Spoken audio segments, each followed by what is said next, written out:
Tiesos akibrokštai. Šiandien mes turėsim keletą temų. Mes paimsim kai kurias istorinės skeptikų nesąmonės, kuriuose bando paversti argumentais prieš Tanachą. Panagrinėsim kabalistinę parsa sąvoką, ir atsakysim dar į keletą krikščionių klausimų.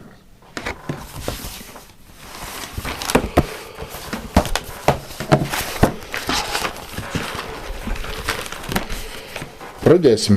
Skeptikų, taip vadinamas mitologinių paralelių argumentas. Skeptikai pateikia keletą tokių atvejų, kuriuos jie naudoja kaip argumentą, kad neva žydai Toros tekstus, Toros pasakojimus nukopijavo nuo senesnių artimųjų rytų tautų. Pavyzdžiui, Tvanas. Jie ima senovės Šumero epą apie Gilgamešą, kur aprašomas Tvanas, o ten Gilgamešo atveju Tvanas beveik identiškas Nojaus istorijai. Ten dievai nusprendžia sunaikinti žmoniją, bet vienas dievas įspėja Utnapištimą, ten toks Šumerų Nojaus variantas, liepdamas statyti laivą.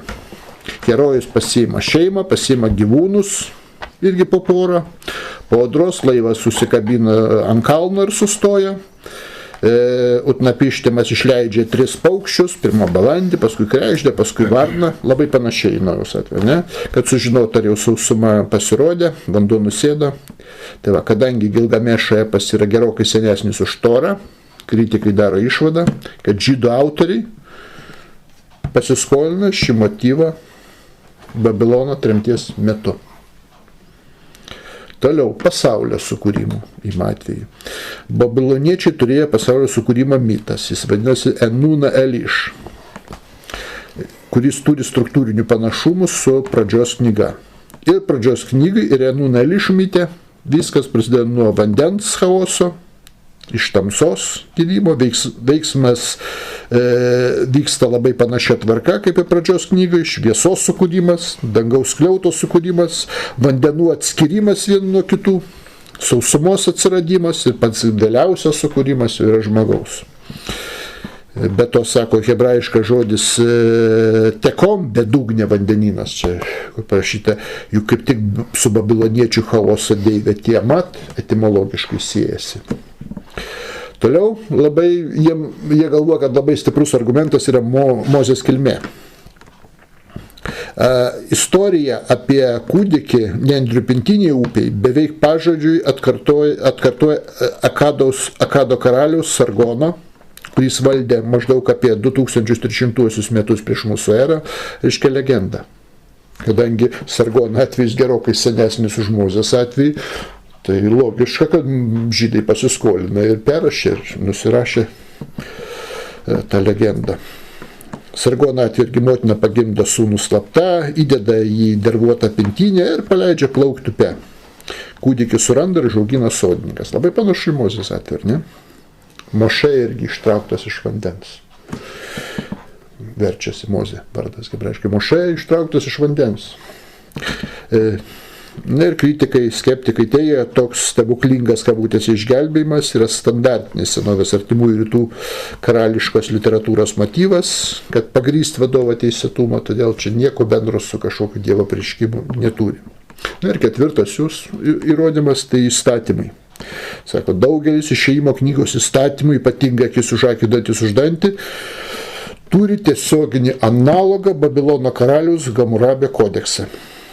O kadangi Hamurabio kodeksas parašytas keliais šimtais metų anksčiau nei Tanachas, tai be abejo žydai nuo jo nusikopijavo. Nes visa teisinė struktūra, nesvarbu, kad kai kurie moraliniai akcentai skiriasi, bet visa teisinė struktūra ir kazuistiniai principai yra labai panašus tiek Išėjimo knygoje, tiek Hamurabio kodekse. Ir ateistai skeptikai daro išvadą. Čia jų pagrindiniai 4 argumentai yra. Senas testamentas nėra joks dievo apreiškimas, o tiesiog viena iš daugelio senovės mitologijų, kuri vystėsi, perindama būtent kaimyninių tautų senesnės idėjas. Vadinasi, hebrajų religija vystėsi natūraliai, plagijavo kaiminių tautų religijas ir legendos ir nebuvo jokio antgamtinio apreiškimo. Ir mes šiandien pabandysime atsakyti į tuos visus klausimus. Iš karto pereikim prie paties stipriausiojo argumento, tai Sargono atvejis, taip? Sargonas gerokai senesnis pasakojimas už Mozės legendą ir jis beveik atitinka Mozės atvejį. Tai aišku, kad žydai nukopijavo, taip sako. Tiesą sakant, nei istorinių žinių, nei logikos nebuvimas argumentų. Kaip ir kiekvienas skeptikų, tų vadinamųjų ateistų argumentas, jisai, jie tik vadina į argumentų, jis iki argumento, taip, tiesą principą pasakysiu, kas yra argumentas. Argumentas būna tada, kai jie pateikia kažkokį ten, pavyzdžiui, paaiškinimą apie Seno testamento įvykį ir negali rasti protingos alternatyvos, kad irgi galėjo būti kitaip, ne taip, kaip jie pateikia.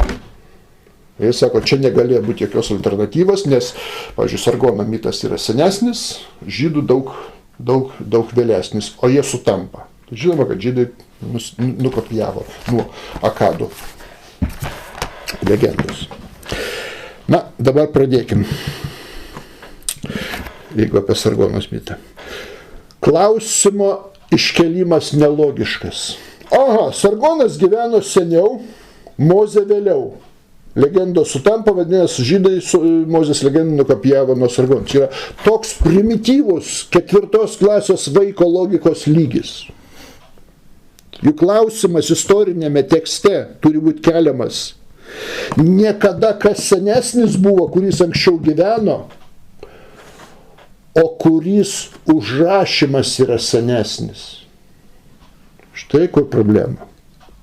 Kada buvo užrašyta, klausimas yra. Todėl aš tvirtinu su pilnu pagrindu istoriniu, kad būtent ne žydai nukopijavo Sargono legendą, o atvirkščiai. Tie, kurie tą legendą užrašė, nukopijavo būtent nuo žydų religijos ir nuo žydų šventraščių. Taip, pabandykim. Pradėkim. Svarbu atskirti istorinį karalių Sargoną nuo tos legendos apie jį pintinį, kuri buvo žymiai vėliau užrašyta. Sargonas Akadietis iš tikrųjų gyveno maždaug tarp 2334-2279 metų prieš mūsų erą, senai, ar ne? Tai istorinis tikros šalies tikras valdovas.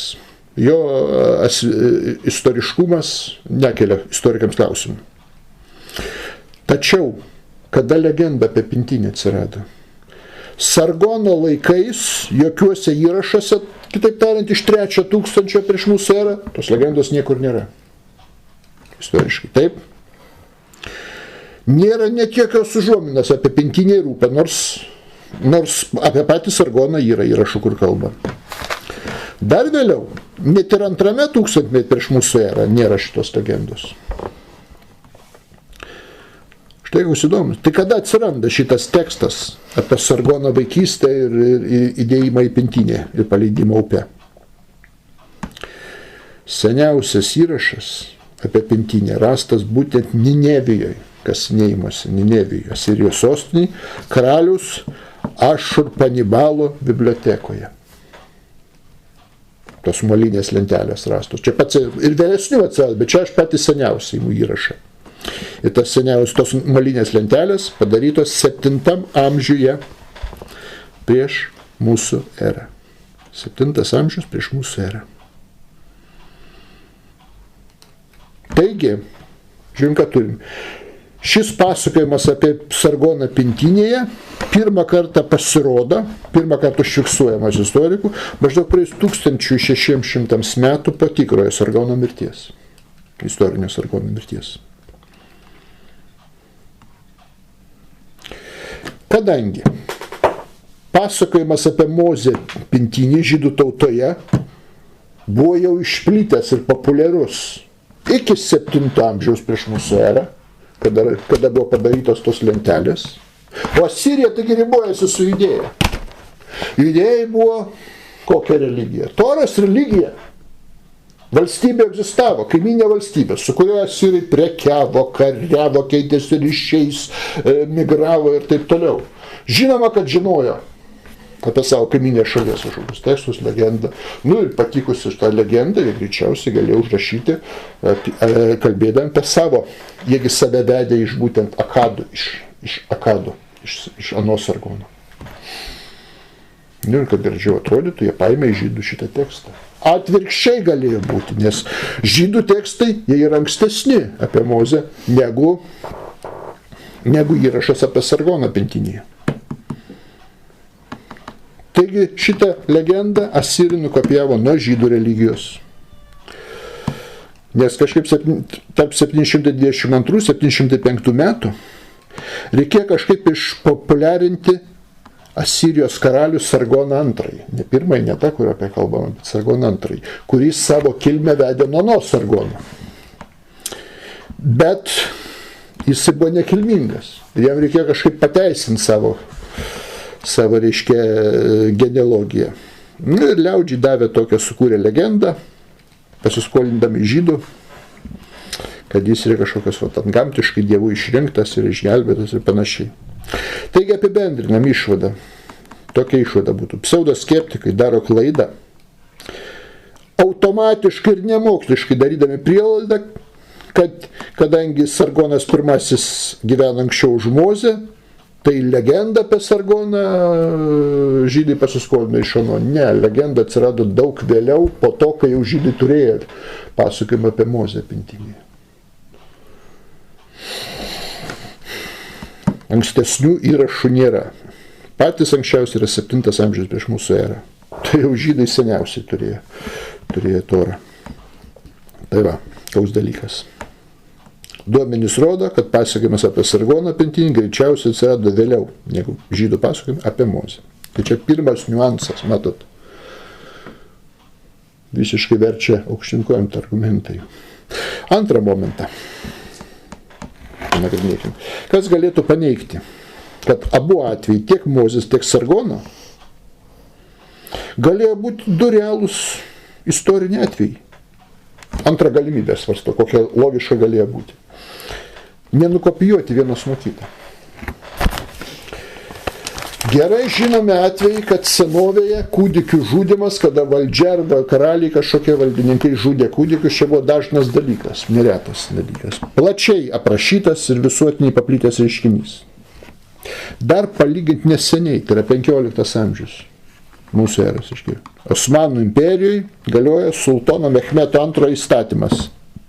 Toks paprotysis įteisintas, leidęs naujam valdovui žudyti savo brolius. O taip, Osmanų imperijai. Kad būtų išvengta pilietinio karo dėl sosto, nes paskui užaugs, susipjaus dėl sosto ir valstybė visą kentės kariaus. Tai geriau, kad vienas kuris užėmė sostą, išnaikina savo brolius, kad niekas daugiau neturėtų jokių pretenzijų į sostą. Egzistavo toks dalykas kūdikų žudymas. Pavyzdžiui, Mehmetas III 1595 metais, ką tik atsisėdęs į sostas, iš karto davė įsakymą nužudyti 19 savo brolių. Dalis iš jų buvo kūdikiai ir vaikai. Kur dar Kartaginos vaikų žudymai? Istorikų tarp ilgą laiką buvo manoma, kad pasakojimai apie Kartaginos kūdikio aukojimą buvo tik tai graikų romėnų propaganda prieš Kartaginą. Tačiau naujausi archeologiniai tyrimai patvirtino, kad iš tikrųjų faktas buvo rasta tūkstančiai sudegintų kūdikių ant aukurų. Amžius nuo kelių savaičių iki kelių mėnesių kūdikių. Masinis kūdikių aukojimas buvo. Šitoj praktikai dalyvavo ir Kartaginos elitas, ir valdžia. Tai buvo visuotinai priimtas dalykas. Arba senovės Graikijai teko girdėti Spartos miestą. Turbūt mokėtės istoriją, ar ne? Kur valstybė, reiškia, valstybės tarybos atstovai apžiūrėdavo naujagimius ir jeigu kūdikis silpnas, neįgalus, jį tiesiog palikdavo numirti gamtoj. Palikdavo tik tai stiprius. Romai. Taip pat buvo valstybės įstatymas, senovės Romai. Reiškia, kad tėvas turėjo juridinę teisę nuspręsti, ar palikti kūdikį gyventi ar ne. Reiškia, ar jį nužudyti. Ir teisiškai šita tėvo teisė buvo uždrausta tik tai 4 mūsų eros amžiuje. Įsivaizduojat, jau krikščionybė išplitus Romos imperijoje. O Kinijai Činši Guandi laikais, maždaug 3 amžius prieš mūsų erą, galioja įstatymas, kad vaikus reikia vertinti pagal jų naudą valstybei. Ir įstatymas kategoriškai draudė žudyti sveiką kūdikį, nes tai būsimas karys, būsimas mokesčių mokėtojas. Reiškia, tačiau buvo leidžia įstatymas atsikratyti silpną naujagimę. Iš jo naudos bus nei kario nebus, nei mokesčių mokėtojo, nei darbininką, kas iš to. Jis davė žudyti, taip. O senovės vikingai, arba senovės keltų gentis, jeigu paimsim, žudė vaikus. Pavyzdžiui, vikingų tvirtovai Trelleborge Danijai buvo rastas, reiškia, vaikų aukojimo aukaras. Ir apskritai vikingai statydami fortus, kažkokius gynybinius įtvirtimus aukodavo vaikus, kad jisai stovėtų geriau. Ką ten? Imkim net krikščionišką Angliją. 15 amžiui karalius Ričardas III atėjo į valdžią ir dingsta jo broliai. 12 metų Edvardas ir 9 metų kitas Ričardas. Tuo metu buvo kalbama, kad pats karalius atsikratė tai savo broliais, bet niekas jo neįrodė ir galiausiai 1674 metais po laiptais Taueryje buvo rasti 2 vaikų skeletai, kaip manoma, priklausantis tiem 2 princam dingusiems. Dar atsikratydavo tos vaikais ir buvo natūralus senovės laikais. Todėl galėjo būti įstatymas ten naikinti kūdikius tiek Egipte, tiek Mesopotamijoje. Visiškai logiškas dalykas, nes buvo dažni dalykai. Toliau, kaip jeigu yra kūdikių žudymas, aišku, kad motinos bando kažkaip išsukti tą vaiką, išgelbėti. O kaip tu išgelbėsi? Pasilikdamas savo negali, suras. Ateis kariškiai, suras, kažkaip geriausias dalykas atsikai, kad nėra, kur? Nuo savęs, kad nuplauktų kažkur, dedi į pintinę ir upę. Kur daugiau jį padėsi? Jis nuplauktų į kažkur kitą valstybę, kitą šalį, įsigrieps kažkas ir užaugins greičiausiai. Tai yra techninė būtinybė, va taip elgtis, o ne plagijavimas vienu nuo kito. Reiškia. Tuo tarpu Mesopotamijai ir Egipte buvo identiškos gamtinės sąlygos, identiškos technologinės galimybės. Ir vienur ir kitur buvo upė didelė, tai buvo upių civilizacijos. Tiek Egiptas yra Nilo upės civilizacija, tiek Mesopotamija, Eufrato upės civilizacija. Reiškia. Už tai elgėsi panašiai. Mozės pintinė šventame rašte padaryta iš gomė, parašyta. Gomė, hebrajiškas žodis. Papirusas. Tai augalas augantis Nilo deltai. Iš jo būdavo gaminamas ne tik rašymo ritinys, bet valtis, krepšiai irgi būdavo gaminami. Tik tai susisiekimo puikiausias dalykas. Sargono krepšys, pagal legendą, pagamintas iš nendrių, o Mesopotamijos pelkynuose jų labai daug. Beje. Tiek Mozės, tiek Sargono motinos norėjo, kad krepšys neskęstų, kad lengvai plūduriuotų ir būtų greit pagaminamas, nėra kada čia ilgų technologijų ten vystyti. Tai paprasčiausias dalykas, nupynį ten iš nendrių tą krepšį, ištepė į dervą ir paleidė į vandenį. Nes tuo metu buvo vienintelė žinoma technologija senoviai laivų ir valčių sandarinimui, tai būdavo ta derva. Senovėje abiem medžiagom, reiškia, ta derva ir bitumu tepdavo valties dugnus. Pavyzdžiui, jeigu vien tik bitumu, nes tiek Sargono, tiek Mozės atveju buvo bitumas ir derva. Nes jeigu vien tik bitumas bus, tai jis per kietas, todėl trapus, negerai, vanduo gali pradėti suktis, o viena derva per skystą irgi. Tai va tas mišinys bitumo ir dervos buvo standartinis receptas senovėje valčių hermetizacijai. 1000 metų. Tai čia joks ne plagiatas galėjo būti, o inžinerinė būtinybė. Štai panašiai elgėsi ir vieni ir kiti. sutampanti detalė, kad vaikas paliekamas prie upės krantą esančiose nendrynuose, irgi ne plagiato įrodymas. Nes jeigu tiek Eufrato, tiek Nilo upės, jos abi gana sraunios, jeigu į srovę paleisi, tai gali pintinė sudužti arba nuskęsti, atvirsti. Tai lengva srovė palei krantą neštų, yra daug saugiau. O nendrynas nesimato nuo kranto, kad plaukia pintinė, ne taip paprastai pamatysi. Tai va, vienintelė vieta, kur krepšys galėjo išlikti sveikas ir nepastebėtas, buvo tankus pakrančių nendrynai. Tai abu pasakojami nendrynus ne todėl, kad vienas kitą kopijavo, todėl, kad tai vienintelė fiziškai įmanoma vieta upėje tokius veiksmus atlikti. Kad ir krepšys nesudužtų, netvirstų ir nuo kranto nerastų to krepšio. Beje, žydų rabinai pateikia įdomų kalbinį argumentą. Pavyzdžiui, kad Mozė istorijas nenuplagijavo nuo Sargono pasakojimo.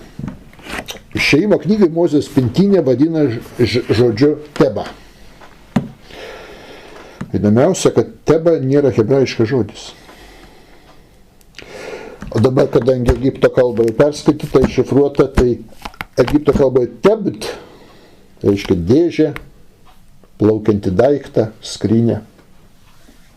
Tai egiptietiškas žodis, bet jis pavartotas Torai, išėjimo knygai. Tuo tarpu Sargono pasakojime vartojamas visiškai kitas žodis – kupų. Reiškia, jeigu žydai būtų plagijavę Sargono legendą, tai jie būtų panaudoję arba mesopotamišką žodį tą kupų, arba savo hebrajišką žodį pintinė krepšys. O hebrajiškai krepšys ne tebit. Hebrajiškai yra sals krepšys. Va. Yra dar kitas, pavyzdžiui, žodis, kad ir šiuolaikinį hebrajų kalbą, krepšinis. Kadur sals, sako. Kadur kamolys, reiškia, sals krepšys. Kamolys krepšys, tai yra krepšinis, kadur sals. Reiškia, sals. Gali būti žodis dar hebrajiškai krepšys, tai yra tik arba tenė panaudotas. Bet kad čia pasiskolintas to egiptietiškas žodis, skolinys, ne hebrajiškas žodis, ne mesopotamiškas, rodo, kad Mozės istorija turi šaknis Egipte, o ne plagijuota iš Mesopotamijos. Ar ne? Taigi apibendrinkime antrą argumentą. Tai galim pasakyti, kad šie panašumai dviejų atvejų to meto loginė ir technologinė būtinybė, kad panašiai elgiasi. Kaltinti plagiatų, tai čia tas pats būtų kaip kaltinti du šiuolaikinius rašytojus, kurių herojai ten vairuoja automobilius su 4 ratais. Ir sakyti, aha, ten 50 metais romane parašytas herojus vairuoja su 4 ratais ir 70 irgi su 4. Tai 70 nukopijavo nuo senesnio. Nebūtina nukopijuoti, nes tai yra šio laikmečio technologinė būtinybė, kad mašina su 4 ratomis, su 4 ratais. Vienintelė prieinama transporto priemonė šitakiais. Kaip ir tais laikais vienintelė priemonė kažkur išgabenti vaiką, tai upė, krepšys išdervuotas, bitumo ir derva ir nendrynuose paleistas. Tai va. Trečią momentą apie šitą panagrinėkim dar. Labai daug skirtumų ir prieštaraujančių dalykų Mozės ir Sargono pasakojimuose. Panašumų yra labai mažai, bet daug daugiau skirtumų. Kad būtų galima laikyti, kad žydai kopijavo, plagijavo nuo Sargono legendos. Kodėl tiek daug skirtumų, jeigu čia plagijatas, ar ne? Žiūrėkit, Sargonas, deivės ištartės žynės sūnus. Taigi jis kilmingas laikomas po savo. Todėl pagal savo kilmę privalo valdyti. Mozė nekilmingas, jis paprastų vergų iš Levio giminės vaikas, tremti į Egipto. Jis neturi jokios aukštos kilmės. Žiūrėkim toliau, Sargonas išgyveno, kodėl? Nes deivė ištartė, jam buvo palanki dėl jo gražumo ir stiprumo, dėl jos tam tikrų savybių, dėl jos asmeninio, reiškia, kažkokios išvaizdos. Mozė išgyveno ne dėl savo kažkokios sėkmės, dėl savo fizinių savybių. Bet buvo Dievo planas išlaisvinti savo tautą iš Egipto vergijos. Ne dėl savo individualios kokios herojų šlovės, o dėl Dievo pažado ir teisingumo išgelbėti savo tautą. Visiškai man kitas dalykas. Sargona. Iš upės išgelbsti paprastas sodininkas, Aki, neturtingas sodininkas. Tarku Mozė išgelbsti paties faraono dukra. Sargona upėje motina paliko, nes bijojo gėdos, kadangi jinai sulaužė savo žinės įžadus skaistybės ir sugriešijo, taip sakant. Turėjo nelegalius lytinius santykius. Ir tai atsikratydama vaiko, jinai sprendžia savo problemą, gelbėja savo reputaciją ir save. Taip? Mozėgi gelbėja motiną nuo genocido, kad jo nenužudytų, ne dėl savo kažkokios, ir rizikuoja savo gyvybę, kad išgelbėtų kūdikį. Ir nesprendžia savo jokių kažkokių asmeninių problemų. Toliau, Sargonas po paleidimo į upę krepšį visiškai praranda ryšį su savo biologinė motina visam gyvenimui. Jį užaugina visiškai svetimas žmogus. Tuo tarpu Mozės atveju faraono dukra pasamdo žindyvę kaip tik pačią Mozės motiną. Tai reiškia, kad Mozė bent porą metų, senoji vaikų žindydavo porą metų, būdavo toks paprotys, jis praleido su savo tikrąją motiną. Sargonas užaugęs tapo karaliumi, kuriam sekėsi, kuriam padėjo deivį ištarti ir taip toliau. Mozė jokių karaliumi nebuvo, jis buvo pranašu visą gyvenimą. Visą gyvenimą vargo ir Egipte turėjo bėgti, nes gindamas tautietį užmušė egiptietį, reiškia, slapstėsi dykumoj, paskui 40 metų vargo keliaudamas dykumoj, reiškia, ir galiausiai vis tiek į pažadėtą žemę neįėjo. Sargona viskas buvo laimingas gyvenimas. Dabar dar paimkim kitą atvejį. Atsakymas būtų į kaltimą, kad žydai Mozės įstatymą nuplagijavo nuo Hamurabio kodekso.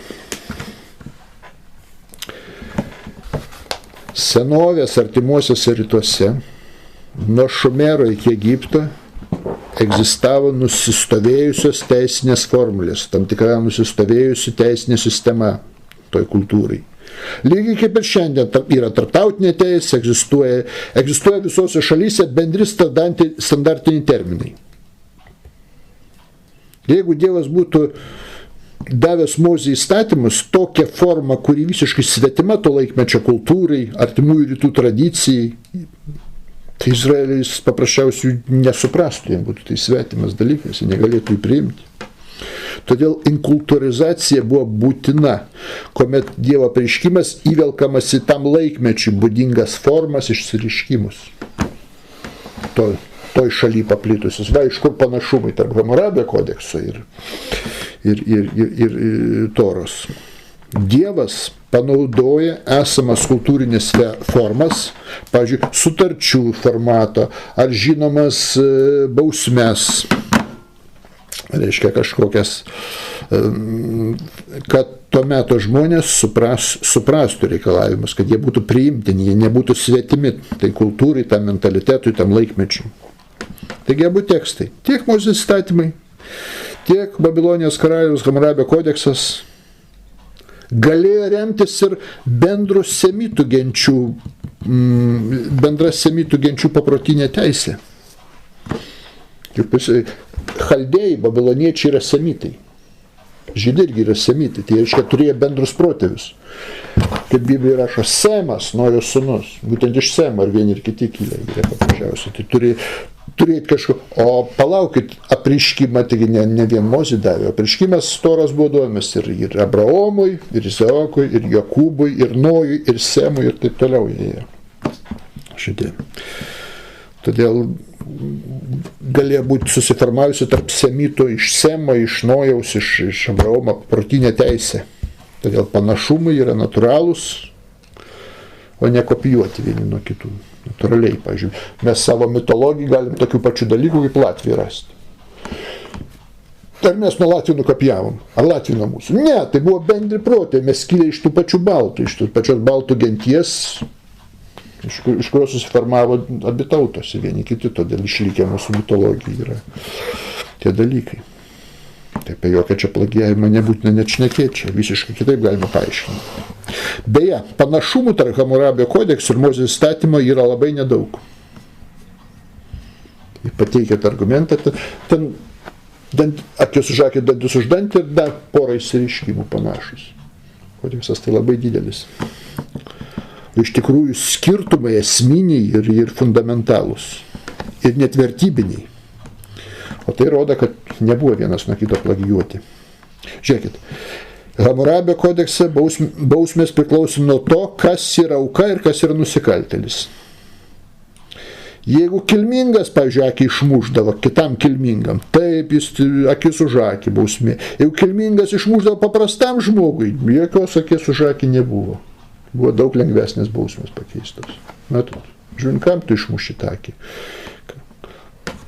Tuo tarpu Mozės įstatymas galioja visiems vienodai. Matote, esminis, fundamentalus skirtumas. Tai nėra plagiavimas vienas nuo kito. Žiūrėkit, Hamurabio kodekse mirties bausmė buvo taikoma už daugybę turtinių nusikaltimų. Paprastai mirties bausmė už turtinius nusikaltimus, pavyzdžiui, vagystę iš rūmų, ar pagrobto turto priėmimą, ar saugojimą, ar net kito asmens pabėgusio vergo paslėpimą. Mirties bausmės numatytos Hamurabio kodeksai. Nuosavybė prilyginama gyvybei. Savo vertė buvo Hamurabio kodeksai. Žiūrėkit, Mozės įstatyme visiškai kas kita, visiškai priešingai. Nė vienas turtinis nusikaltimas nėra baudžiamas mirties bausmė. Visa Mozės įstatyme. Nė vienas turtinis nusikaltimas nebaudžiamas mirties bausmė. Už vagystę reikia atlyginti dvigubai, kai kuris atvejais net keturgubai, bet niekada savo gyvybę. Mirties bausmė torai skiriama tik tai už nusikaltimus prieš kito gyvybę, prieš šeimos šventumą ir prieš Dievą, bet niekada prieš turtą. Tarpu Hamurabio įstatymė viskas kitaip, priešingai. Toliau, Hamurabio kodekse galioja pakaitinė bausmė. Na, pavyzdžiui, ten rašo, jeigu statybininkas pastatė namą ir šis vėliau sugriuvo ar užmušė gyvenančio šeimininko dukterį. Tai statybininko dukterį irgi reikia nužudyti. Pakaitinė teisė tokia buvo. Tai nieko nesvetimesnio Mozės įstatymė. Mozės įstatymė griežtai uždrausta žmonėms bausti ant vaikus už tėvų nusikaltimus. Pažiūrėkit, priešingai, pagal tą įstatymą 24:16 sako. Pagal tą įstatymą 24 skyrius, 16 eilutė. Sako, tėvai nebus žudomi už vaikus, ne vaikai už tėvus, kiekvienas mirs už savo nuodėmes. Pasakyti labai aiškiai, priešiškas dalykas. Toliau. Hamurabio įstatyme vergas faktiškai nebuvo laikomas žmogumi ir už pagalbą pabėgusiam vergui grėsė mirties bausmė. Tuo tarpu torai visiškai priešingai. Mozės įstatyme pabėgusio vergo neleidžia atiduoti šeimininkui. Jį turi paslėpti ir turi leisti apsigyventi ten, kur jis nori, pabėgęs vergas. Pažiūrėkit, pakartota įstatymą 23 skyrius, 15-16 eilutė. Pakartota įstatymą 23 skyrius, 15-16 eilutė sako, vergo, kuris pas tave atbėgs, negražink jo šeimininkui. Hamurabio įsakymas sako priešingai, turi gražinti, jeigu ne mirties bausmė bus. Jis te gyvena pas tave toje vietoje, kuri jam patiks ir kurią jis pasirinks. Tu jo neišnaudok. Visiškai kitaip, reiškia. Žiūrėkit, toliau. Hamurabio kodekse įstatymo leidėjas yra karalius aukščiausias. Jis įstatymo suverenas, kuris leidžia. Tuo tarpu Mozės įstatyme ne Mozė leidėjas. Mozės pabrėžia, jis nieko bendro. Leidėjas yra Dievas. Ir pabrėžia, kad joks karalius negali keisti Dievo įstatymo. Hamurabio kodekse kitas karalius gali pakeisti po mirties Hamurabio įstatymą, padaryti kaip jam reikia. Tuo tarpu Toroje joks karalius negali keisti įstatymą Dievo. Pažiūrėkit, pakartota įstatymas 17 skyrius, nuo 18 iki 20 eilutės, sako, žiūrėkit, 17 skyrius, nuo 18 iki 20 eilutės. Karalius, reiškia, neturės daug žmonų, kad jo širdis nenukryptų ir nekraus sidabro ir aukso, atsisėdęs į karalystės sostą, jis pasidarys šito įstatymo nuorašą iš Levio giminės kunigų, laikys jį pas save. Jis skaitys visas savo gyvenimo dienas, kad išmoktų bijoti viešpatę savo Dievo ir laikyti žodžių į paliepimus surašytų įstatymę, kad jo širdis nepasikeltų paikybę prieš brolius ir jis nenukryptų nuo įstatymą nei kairę, nei dešinę, kad ilgai karaliautų ir jis ir jo vaikai Izraelyje. Karalius pavaldus įstatymą nei kairę, nei dešinę negali nukrypti. Hamurabio kodekse karalius gali keisti įstatymą pagal savo norą, kada panorėjęs, nes jis yra įstatymo leidėjas. Tuo tarpu čia Dievas yra įstatymo leidėjas visiškai. Toliau, Hamurabio įstatymo niekur nėra jokios atsakomybės ar reikalavimo gerai elgtis su gyvūnais, su gamta. Ten tik tai su žmonėm, ir tai ne visais, tik su kilmingai žmonėm gerai elgtis, ne su vergais. Tuo tarpu Mozės įstatymė, žiūrėkit, tai su gyvūnais. Šabato poilsis ne tik tai žmogui, ne tik tai vaikams to žmogaus, ne tik tai šeimynykščiam, bet ir gyvuliam. Tavo jautis ir asilas, savo 4 įstatymė, turi pasilsėti, kad neversk visas 7 dienas per savaitės gyvulio dirbti, nekankink jo paprasčiausiai. Reiškia, pažiūrėkit toliau, pakartoto įstatymė 25 skyrių, dar pažiūrėkit, 4 eilutė. Pakartoto įstatymė 25 skyrius 4 eilutė, žiūrėkit, kaip su gyvūnais visas elgesi. Neužrišk nasrų kūlenčiam jaučiui. Jis būdavo senovi, kad jautis kūlė grūdus, jis pats tos grūdus valgo. Kad jis nevalgytų tų grūdų užriša. Ne, dirba, tegul valgo. Statymu įtvirtina, kad jaučiui būtų gerai. Pažiūrėkim, pakartoto įstatymą 23 skyrius 5 eilutė. 23 skyrius 5 eilutė sako, 22 skyrius 10, atsiprašau, 22 skyrius atrodo 10. Neark draugė jaučių rasilo. Kodėl draudžia? Nes nelygios jėgos svoris nevienodai pasiskirstęs, mažesnis. Jeigu asilui tokį pat krūvį teks ten kaip jaučiui, jautis stipresnis. Turi būti, jeigu su 2 asilais ar su 2 jaučiais. Ne tai, kad būtų krūvis neproporcingai. Silpnesnis gyvūnas turėtų jaučio irgi dalį atlikti. Prašiausiai. Žiūrėkit, 22 skyrius pakartoto įstatymą 6-7 eilutė. Jei eidamas rastų medyje žemėje paukščio lizdą ir tupinčią patelę ant paukščio ar kiaušinių, nepasimk jos kartu su jaunikliais, leis nuskrist motinai, pasimti paukščiukus, kad tau gerai sektųsi ir ilgai gyventum. Nenaikink visko. Tai reiškia, beros 20 skyrius dar, jeigu gerai atsimenu. 19 eilutė, taip, 20 skyrius, 19 eilutė. Ilgą laiką laikydamas apsuptą miestą, prieš jį kariaudamas, neišnaikink medžių. Bet valgyk jų vaisių, juk medis ne žmogus, kad prieš jį kariautum.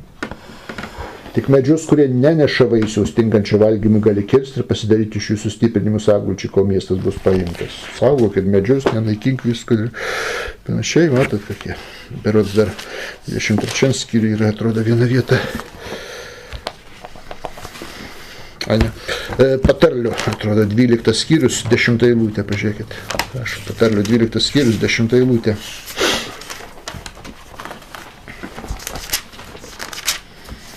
Sako, teisusis rūpinasi savo gyvuliais, bet nedorėlė pasigilėjimą žiaurus. Visiškai priešingi dalykai Hamurabio įstatymai. Toliau. Hamurabio kodekse teisingumas labai aiškiai pasakytas. Tam, kas turi nuosavybės, kas neturi jokios nuosavybės, teisingumas negalioja. Turi nuosavybės. Kaip klasikas sakė, kas turi, tam bus duota, iš neturinčio atimti ar tai, ką jis turi. Tuo tarpu Mozės įstatymas visiškai kaip tik orientuotas į silpnuosius, į našles, našlaičius, ateivius, vargšus ir panašiai. Toliau, Hamurabio įstatymas. Jisai reikalauja tik išorinį veiksmą teisingą atlikti. Nepavok, neužmušk, neapsuk kažko paprasčiausiai. Tarp Mozės įstatymė daug visiškai ten sąžinės būsenos reguliuojamas, pavyzdžiui, negeisk svetimo turto, svetimo vyro, svetimos moters. Kalba apie sąžinę, apie vidinius procesus. Tai vat, toks tai dalykas yra. Tai va, čia dar reikėtų apie visus tos dalykus pakalbėti apie bendros atminties faktorius, jis taip vadinama proistorija. Jeigu skirtingos viena nuo kitos nutolusios kultūros, pavyzdžiui, kalbant apie Tvaną, tiek šumerai, tiek žydai, tiek indai, tiek graikai, net kai kurie Amerikos indėnai, turėjo mituose pasakojimą apie senovėj vykusį didelį potvynį apie Tvaną, Vadinasi, šitų pasakojimų centre yra istorinis faktas kažkoks, o ne kopijavimas vienų nuo kitų. Ir tas faktas įvyko, kada dar žmonija arba bent jos kažkokia žymiai dalis nebuvo įsiskirčiusi, skirtingas tautas nutolusi vieni nuo kitų. Reiškia, buvo arba bendri protėviai kažkokie buvo ir ten vyko tvanas. Ir legendos, papasakojimai išliko. Vėliau iš to etnoso, kada įsiskiria vis naujas tautas ir žmonės migravo, šitą istoriją keliavo su jais po pasaulį. Apauga papildymais, įvairiomis vietinėmis detalėmis, naujais dievų vardais, kultūriniais sluoksniais, suprantama paprasčiausiai, bet bazinis įvykis pradinis, bazinė informacija yra tikras istorinis faktas galėjo būti. Taigi Tanachas nėra nukopijuotas nuo Gilgamešo epo, bet abu pasakojimai kilę iš bendro istorinio šaltinio ar bendro istorinio fakto. Egzistavo pirminis šio įvykio fiksavimas, kuris iš kartos į kartą buvo perduodamas žodžiu. Politeistinės Mesopotamijos kultūros šitą prisiminimą istorinį ir pasakojimą pavertė mitu. Papildė dievais, kur dievai pykstasi, bijo lietaus, elgiasi kaip žmonės. Toros autoriai veikiami dieviško įkvėpimo sugrąžina šitą istoriją jos tikrą teologinę prasmę, pašalindama iš jos susikaupusias per istoriją mitologinės šiukšlės. Kaip žinote, egzistuoja tokia, pavyzdžiui, Rajano ir Pitmano teorija, kuri kalba apie Juodosios jūros užtvindymą maždaug prieš 7500 metų. Tirpsta ledynai, vandens lygis didėja ir Viduržemio jūra irgi kyla ir vanduo pralaužė Bosforo sąsiaurį. Ir milžiniška vandens jėga užpildė Juodosios jūros baseiną. Reiškia, kad ten didžiulis plotas, ir tautos, ir žmonės gyveno ten. Žinoma, kad tas pasakojimas išliks. Ir šitas įvykis greičiausiai tapo Tvano pasakojimo pagrindu. Artimų rytų gyventojai savo istorinę atmintį šitą atvejį išsaugojo. Aišku, apipindami legendom įvairiausiai, papildymais. Reiškia, per kartų kartas. Todėl tiek šumerai, tiek žydai, tiek akadai, tiek dar kažkas aprašė tą pačią katastrofą, tik šiek tiek kitaip.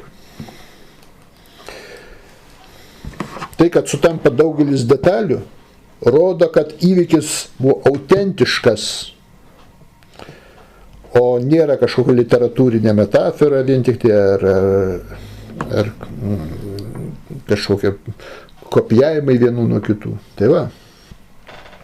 Toks įdomiausias dalykas. Gerai, tiek tada trumpai apie šituos taip vadinamus pseudoteistinius argumentus. Dabar mes panagrinėkim, mes kalbėjom, kad reikia apie parsa. Kas tai yra parsa kabaloje? Parsa hebrajiškai verčiasi uždanga skiriamoji arba diafragma žmogaus kūne verčiasi parsa. Aiškiai. Kabalai parsa yra filtras, kuris atskiria skirtingus realybės lygmenis. Realybė, kaip žinote, jinai turi klodus savo lygmenis įvairiausius. Yra parsa, kuris skiria aukštesnį lygmenį nuo žemesnio. Parsa jinai veikia kaip membrana, kuri sumažina, susilpnina dievišką šviesą. O kam reikia susilpninti, sumažinti dievišką šviesą? Tegu šviečia, ar ne? Tegu eina? Tegu visi prisipildo? Ne. Kad žemesniai pasaulį galėtų ją priimti. Be šito filtro dieviška šviesa būtų per stipri ir tiesiog sunaikintų žemesniųjų pasaulio indus, jie negalėtų jos išlaikyti. Parsa kabaloje pati svarbiausia, yra daug parsų, taip, bet pati svarbiausia kabalai parsa skiria aukščiausiai pasaulį. Koks yra aukščiausias pasaulis? Atsilut pasaulis, emanacijų pasaulis, nuo žemesnių pasaulių. Žemesniai pasauliai laikomi kas kabalai? Brija, Jesira ir Asija, 3 pasauliai, reiškia. Kabalistai trumpina Bejot A sistema, taip vadinama. Tai va. Tai tarp Atsilut ir Brija yra Parsa. Virš Parsos dieviška šviesa yra kitokia, jinai gryna, tyra ir vieninga. Žemiau Parsos ji prislopinta, paslėpta, suskaidyta, nebe tokia intensyvi, nebe tokia ryški, nebe tokia aiški, o tai suteikia galimybę egzistuoti laisvai valiai ir individualybei. Būtent tas šviesos prislopinimas. Senovinėse kabalos knygose dvasinės pasaulio struktūros visada lyginamos su žmogaus kūnu. Atsimenat mes, kurį čia šabatą kalbėjome, kad kabalistai pasaulį lygi suvokia per žmogų, per save. Pažindami save, tyrinėdami save, jie suvokia pasaulį. Aiškiai. Tai Parsa atitinka diafragmą, kuris skiria širdį ir plaučius, taip vadinamus aukštesniuosius organus, nuo žemesniųjų organų, virškinimo sistemos organų. Diafragma. Tai va, kaip pas mus kūne diafragmai, tai yra Parsa pasaulio schemoje visoje. Taigi žmogaus dvasia tobulėjimo kelyje, reiškia, veikiama yra Parsa ne tik kaip kosminio filtro, bet ir savyje kaip vidinės ribos, kurią žmogus turi savo sąmonį ir gali išmokti ją peržengti. Tai transformacijos taškas, kur egoistiniai norai verčiami į dvasinius norus. Tai kas yra žmoguje Parsa.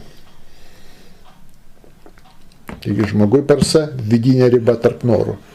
Žmogaus susideda iš dviejų rūšių norų. Visa mūsų dvasia, siela susideda iš dviejų rūšių norų. Vieni norai yra noriu savo, dėl savęs, o kiti noriu dėl kito, duoti kitiem. Turiu gauti, kad galėčiau duoti kitam. Tada toks noras yra. Tobulėjimas vyksta mokantis pakelti savo visus ketinimus virš šitos uždangos, virš Parsa. Kaip ir tarp Atsilut ir DJA sistemos, taip ir žmoguje, kur Parsa sumažina dievišką šviesą, kad žemesnį pasaulį nesudegtų. Taip ir žmoguje. Dvasinės patirtis filtruojamos. Tai yra, dieviška šviesa ateina ne iš karto, ne visa, o palaipsniui, nedideliais kiekiais. Nes jeigu žmogus gautų visą dvasinį pažinimą iš karto, ar ne? Arba iškart pajaustų pilnai dvasinį pasaulį. Jis nebūtų pasiruošęs, jis nesugebėtų tos informacijos apdaroti arba gyventi jaučiant tą anapusinę tikrovę. Paprasčiausiai baigtus labai liūdnai. Švirata helim, indo sudužimas būtų. Arba išprotėtų, arba prasigertų, arba pasikartų, arba pabėgtų nuo visiškai dvasinių dalykų į kažkur nuodėmę, kad tik tai Parsa žmoguje užtikrina, kad žmogus gautų tik tiek šviesos, kiek tuo metu yra pajėgus priimti, kiek jis tuo metu dvasiškai yra išsivystęs, tiek jis gauna tos šviesos. Parsa paslepia tiesioginį Dievo akivaizdumą žmogui. Toks įdomus momentas. O jeigu Dievas nebejuntamas, mes jo nebejaučiam, Parsa jį slepia, tada atsiranda erdvė pasirinkimams, pačiam rinktis, laisva valia atsiranda. Kitaip, jeigu Dievo šviesa būtų akivaizdi visiems, mes jaustumėm, suvoktum, kad jį yra, mes neturėtum jokio pasirinkimo, kaip tik tai paklūsti. Kaip tu dabar. Tuo tarpu Parsa suteikia mums galimybę patiems savo pastangoms ieškoti tiesos ir taip užsitarnauti atlygį, į aukštesnį lygį pakilti. Mūsų dvasinis darbas, kurį mes čia atliekam, kaip vadinasi, tikūn, ar ne? Ištaisimas, korekcija išvertus, reiškia. Kas svarbiausia šitame dvasinėme darbe? Kabalistai sako, šito dvasinio darbo esmė – masach savyje padarimas. Savyje mes turim padaryti masach. Ekraną. Ekranas, kabalistai sako. Savyje sukurti ekraną. Masach, hebrajiškai, uždanga, ekranas. Šemot knygoje, išėjimo knygoje simboliškai šitas Masach parašytas, reiškia, Miškane, Mozės palapinė šventoji. Važiuokit, išėjimo 26 skyriui, išėjimo knyga, Šemot knyga, 26 skyrius, 36-37 eilutė sako: padirbinsi palapinės įėjimui užuolaidą iš mėlynų, violetinių ir raudonų siūlų. Ir planos suktų siūlų drobės visą išsiuvinėti, aptrauksi auksų 5 akacijos medžio stulpus, ant kurių bus kabinama užuolda. Stulpų kabliai bus auksiniai, pakojai variniai. Dabar visų tų simbolių mes nenagrinėsim, bet svarbiausia čia yra žodis užuolaida Masach. Tas žodis, va iš čia paimtas kabalų, tas terminas simbolizuoja. Čia viena Masach yra, reiškia, aprašyta uždanga, kuris skyrė šventyklos kiemą nuo šventosios dalies. Bet dar buvo kita Masach. Išėjimo 27:16, pažiūrėkim. Kiemo įėjimą dengs 20 suolekčių įsividėta užkaba, iš mėlynų, raudonų irgi Masach pavadinta, raudonų, violetinių ir plonų suktų siūlų, jame bus 4 stulpai su tiek pat pakoju. Čia Masach tai yra danga, kuri dengia kiemą, kuri supa Miškaną aplinkui. Du Masach buvo, reiškia, du Masachai. Reiškia, čia nereikia sumaišyti su Miškano vidinė uždanga, kuri skiria šventąją dalį šventyklos nuo šventų švenčiausias. Ten kitas žodis vardydamas parachet, hebrajiškai, reiškia, ne Masach. Tai yra, žymus šių laikų kabalistas Baal Sulamas, jis yra rabinas Jehuda Ašlagas, aiškina, kad Masachas yra ne tik fizinė uždanga simbolinė, o vidinė žmogaus jėga pasipriešinti savo egoistiniams norams. Tai yra pasipriešimas norui gauti malonumą dėl savęs. Masach sustabdo tiesioginį šviesos patekimą į save. Kas yra dieviška šviesa patenkant į mus? Geras klausimas. Kas yra ta dieviška šviesa? Malonumas. Malonumas yra dieviška šviesa. Patenkintas troškimas gyvybės medis. Taip sako Saliamonas. Malonumas. Jo 2 rūšių malonumai. Reiškia. Tai va tą malonumą stabdom patekimo į save per norą, reiškia, tą malonumą gauti tik gal savęs. Be Masach kūrinys negali teisingai priimti kūrėjo šviesos. Iškreiptas šviesos pažinimas būtų. Kai Masach atstumė nuo savęs egoistinį malonumą, gauti malonumą tik dėl savęs, tik savo, ne dėl kito, reiškia, kas atsitinka? Jis virsta atspindėta šviesa, orchozer. Tas malonumas pavirsta. Ir tik per šitą atspindį, per orchozer, žmogus gali pradėti veikti altruistiškai.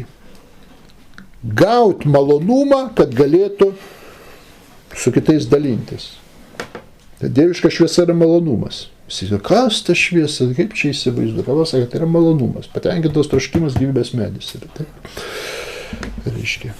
Bet gali būti iškreiptas tas šviesos dėl savęs, egoistinis, ir gali dėl kito gauti malonumą.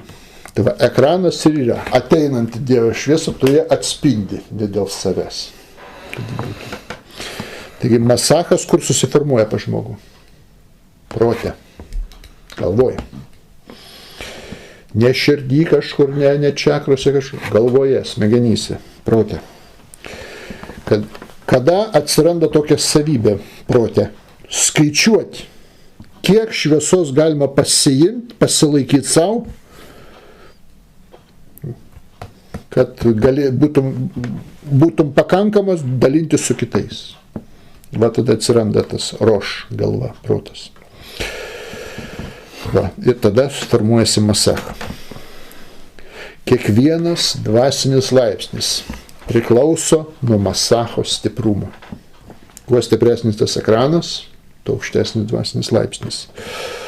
Kuo stipresnį egoistinį norą žmogus geba pažaboti ir transformuoti į davimą dėl kito, tuo aukštesnę pakopą jisai pasiekia kabalui dvasinė. Tai praktinis parsa principo taikymas, kad žmogus suvokia, kad reikia ne aklai tenkinti savo norus, o sukurti reikia filtrą, kuris leidžia priimti malonumą tik tada, kai jis pasitarnaus aukštesniam tikslui. Malonumą tu priimi tik dėl aukštesnio tikslo, ne dėl savęs. Kabalai mokymas toks, kad dvasinis augimas nėra kažkaip tai išėjus iš savęs, tu kyli kažkur tai objektyviai laiptais, kažkur pasakė, jokių būdų išoriai. Jis vyksta žmogaus viduje, skaidrėjant uždangai, masachui. Kol galiausiai bus pasiekta būsena, kai parsa tampa jau nebe uždanga, parsa tada transformuojasi. Šiaip parsa yra uždanga ribojanti dieviškos šviesos patekimą į mus, bet galiausiai pavirsta jungtimis su Dievu, tampa tokia skaidri, kad kaip filtras perduodam tą šviesą. Mes einam tobulėjimas link to. Praktinis dalykas, tai gerai, kaip tą masach susikurti ekraną. Pilnai susikurti masachą mes galim tik tai kabalistinėme kahale, kabalistiniai bendruomeniai. Ir tai ne bet kokiam, kuris turi minjaną. Tai minimum 10 sąmoningų pasiruošusių narių. Kodėl?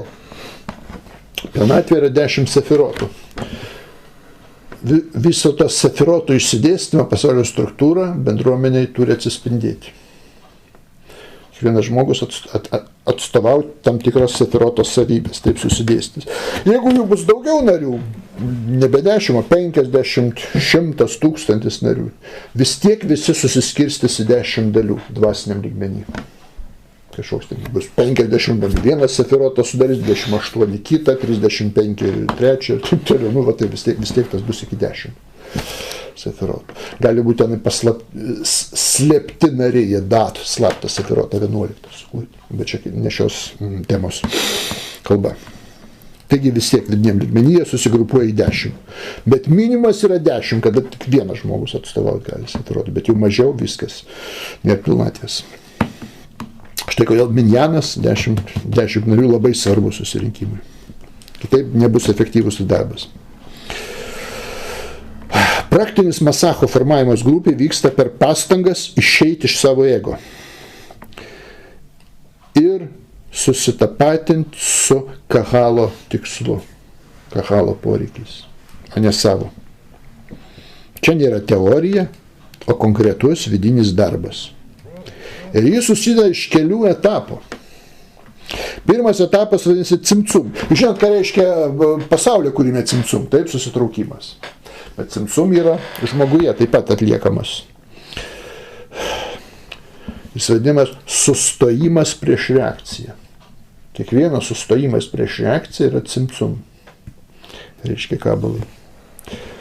Natūralu, kad kahalo veikloj visur dalyvavime jo praktikos ir taip toliau atsiranda kažkokie, nesklandumai kažkokie, taip paprasčiausiai.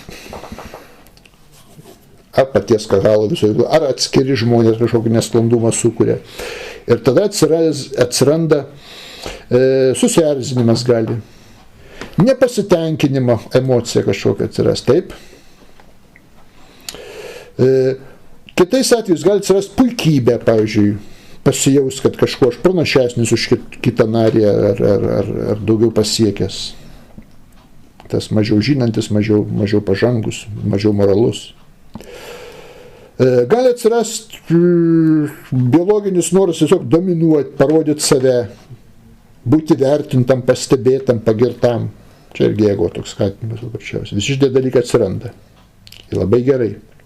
Ir tada reikia išmokti savyje, kada aptikti šitos dalykus. Paprastai jie atsiranda, žmogus nekontroliuoja. Kabalistas jis stebi, jis dirba su savimi, jis kontroliuoja, atsirado toksai dalykas.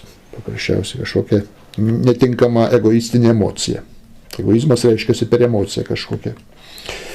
Tai pirmiausia, kabalistas aptinka šitos dalykus ir sąmoningai šiems impulsams pasipriešina. Jis viduje jiems nepritarė.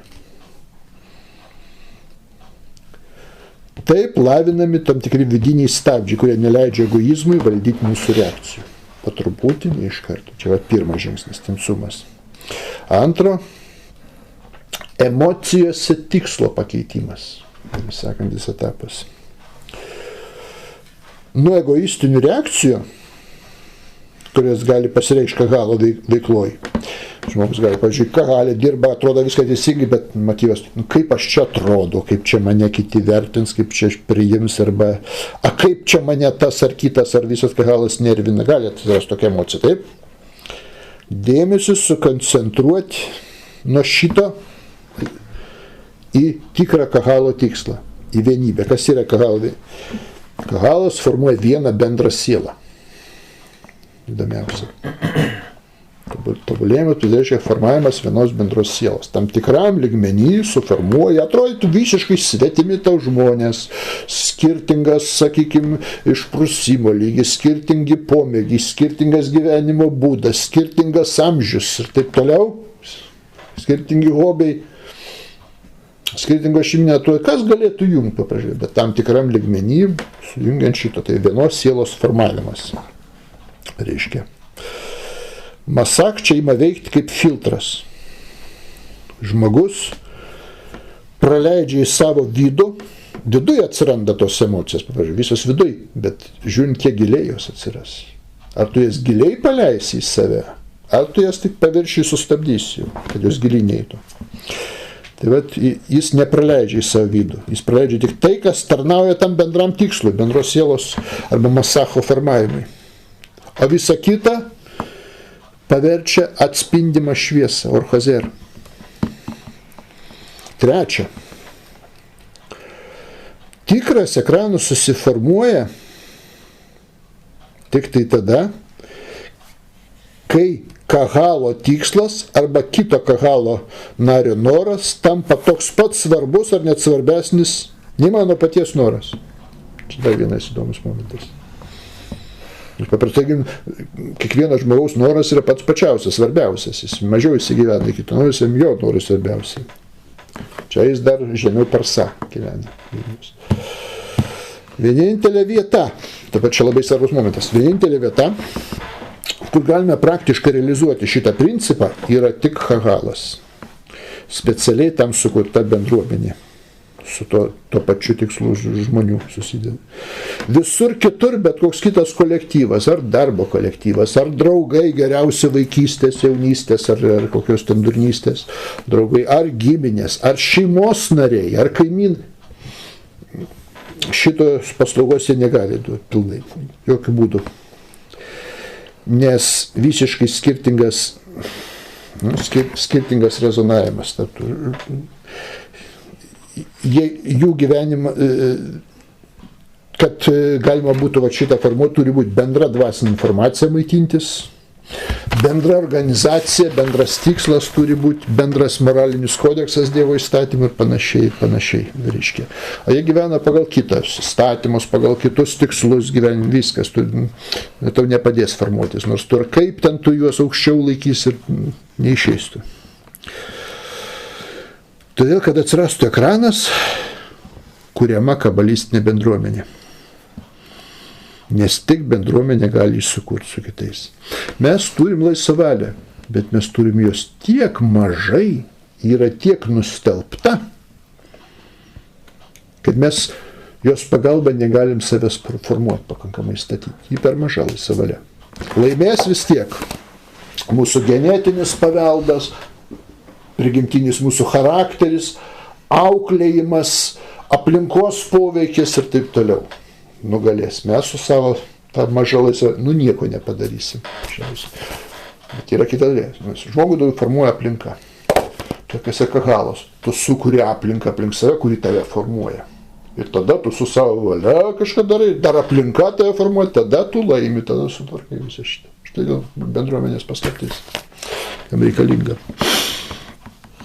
Ketvirtas. Atspindėti šviesą ir atlikti virsmą reikia. Kai grupės narys stengiasi nusileisti vienas kitam ne iš silpnumo, O dėl būtent šito tikslo, kad susiformuotų tas bendras masachas, individualus masachas yra niekas, su juo nieko mes nepadarysim. Turi būti kolektyvinis bendruomenį. Tai va, ši dvasinė kolektyvinė jėga masachas veikia taip, kad žmogus pajunta dvasinę energiją paprastam, kasdieniam, reiškia, gyvenime. Šiaip be šito, be kahalo, be masacho kolektyvinio, egoistiniam būvį žmogus, kasdieniam būvį jis niekada to negalės pasiekti ir nepajus. Na, netoks, atrodo, elementarus bendravimo būdas kahalė duoda, pavyzdžiui, kai kahalo narį išklausai, jo nevertindamas, negalvodamas, ką tu jam atsakysi, kaip tu jį ten pamokysi, paauklėsi, jau formuoja masachą. Reiškia, savyje mes atstumėm vidinį norą, reiškia, savo egoizmą ir pasirodyti kažkokiu aukštesniu, protingesniu, stipresniu. Tai jau masacho kūrimas jau yra, netokiam mažam dalykė, reiškia. Kabalistas Baal Sulamas, kaip sakiau, rabis Jehudas Ašlagas, savo straipsnį Ahavat Haverim, reiškia, arba grupės meilė. Jis įrašė, aš net pacituosiu, tą citatą įsirašiau, jo labai įdomi, reiškia. Kiekvienas grupės narys privalo save jausti kaip mažiausiai iš visų. Nes jeigu žmogus save laikys didesnių už kitą, ar lygių kitam, negalės gauti iš to kito žmogaus išpildymo. Tik per kuklumą prieš bendruomenės narį jis sukuria indą. Tik per kuklumą prieš kitą bendruomenės narį jis sukuria indą, kuriame gali išryškėti bendra galia. Kai žmogus nusprendžia būti mažas, kuklus prieš kahalą, prieš kitus kahalo narius, kaip sako, Tora vadina tokį dalyką nusižeminimą, reiškia, nusižeminimų darybę, dėl bendro tikslo. Jis savo puikybei pastato masachą. Puikybė tai egoizmo varomoji jėga, pagrindinė yra. Antra jėga godumas ir taip toliau. Tai čia pavydas. Tai yra veikiame kūne kaip rezultatą tokį mes jų gaunam. Kada mes pasirenkam tokį elgesį būti. Vienas žmogus, kaip jau sakau, per silpnas masachą išlaikyti prieš savo egoizmą, visada jis pralaimės.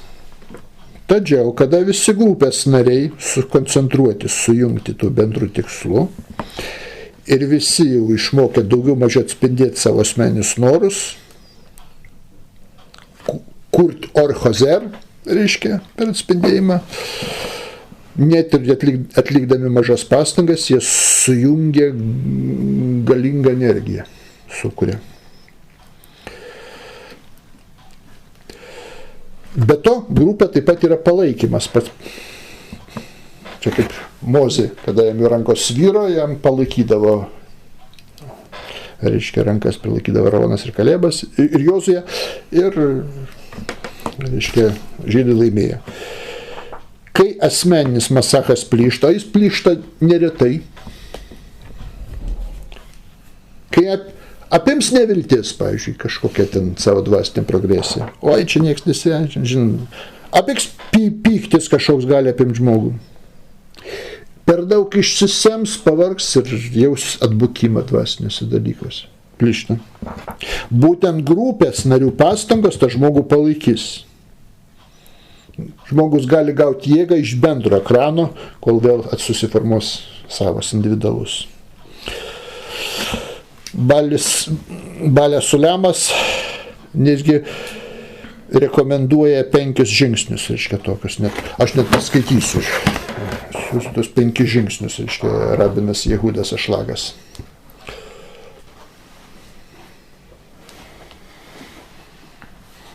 Reiškia, galima būtų perskaityti, kaip jis čia sako, labai įdomiai. Sako, kad dvasinis darbas grupė nėra vien tik teorinis mokymas. Tai praktinė technika. Ir sako, štai konkretų žingsniai, kuriuos rekomenduočiau atlikti grupės susitikimo metu. Pirma, kavana, ketinimas. tikslas prieš susirinkimą dar. Kiekvienas KHL narys dar prieš eidamas į susirinkimą turi nustatyti kontrastą vidiniame ekrane, reiškia. Tai reiškia nuspręsti ir suformuoti ketinimą, kad ateinu aš pirmiausiai ne tiek, kad gauti informacijos ar jo labiau dėmesį, o pirmiausias tikslas yra duoti jėgų ir įkvėpimo kitiems.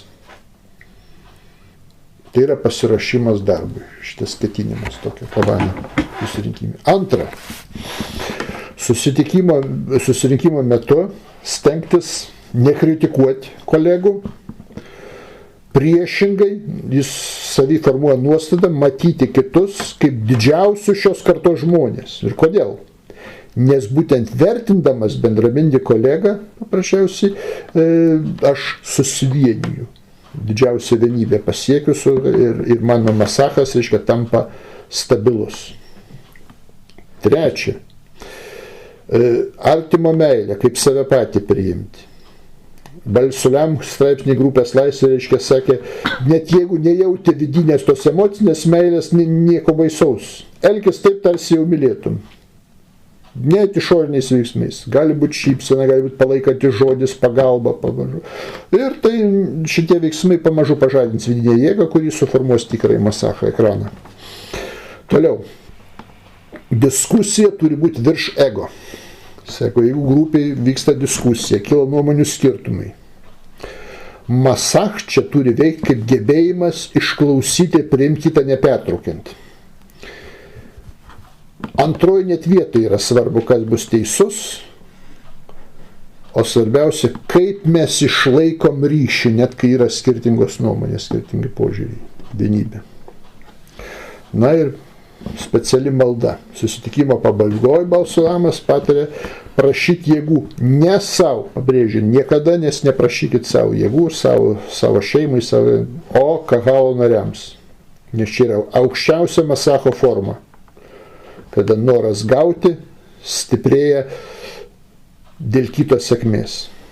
Tai va šitie žingsniai padeda dvasiniam ekranui tapti nuolatiniu, o ne atsitiktiniais blyksniais, momentiniais kažkokiais. Aiškiai sako, Baal Sulamas. Taigi, kalbant apie parsą, masacho sukūrimas leidžia pakilti virš parsa ribos mums, kada mes sukūrėm masachą. Patys kūrėm parsą ir patys pakylam virš jo. Yra 5 būdai, kurie rodo, kaip pradėti kurti tą masachą. Na, pirmas dalykas. Pirmiausia yra pauzė prieš veiksmą, kaip sakiau. Arba atskirimo kūrimas. Sąmoningai prieš kiekvieną veiksmą ar kalbėjimą, savo žodį, darom pauzę, sustojam. Nežiūrėkit, paprastas, pajuntam stiprų norą, pavyzdžiui, valgyti, kažką nusipirkti, pasiimti kažką, supykti. Akimirkai tą norą sustabdom. Ir šitą pauzę kūrė erdvę tarp noro ir veiksmo.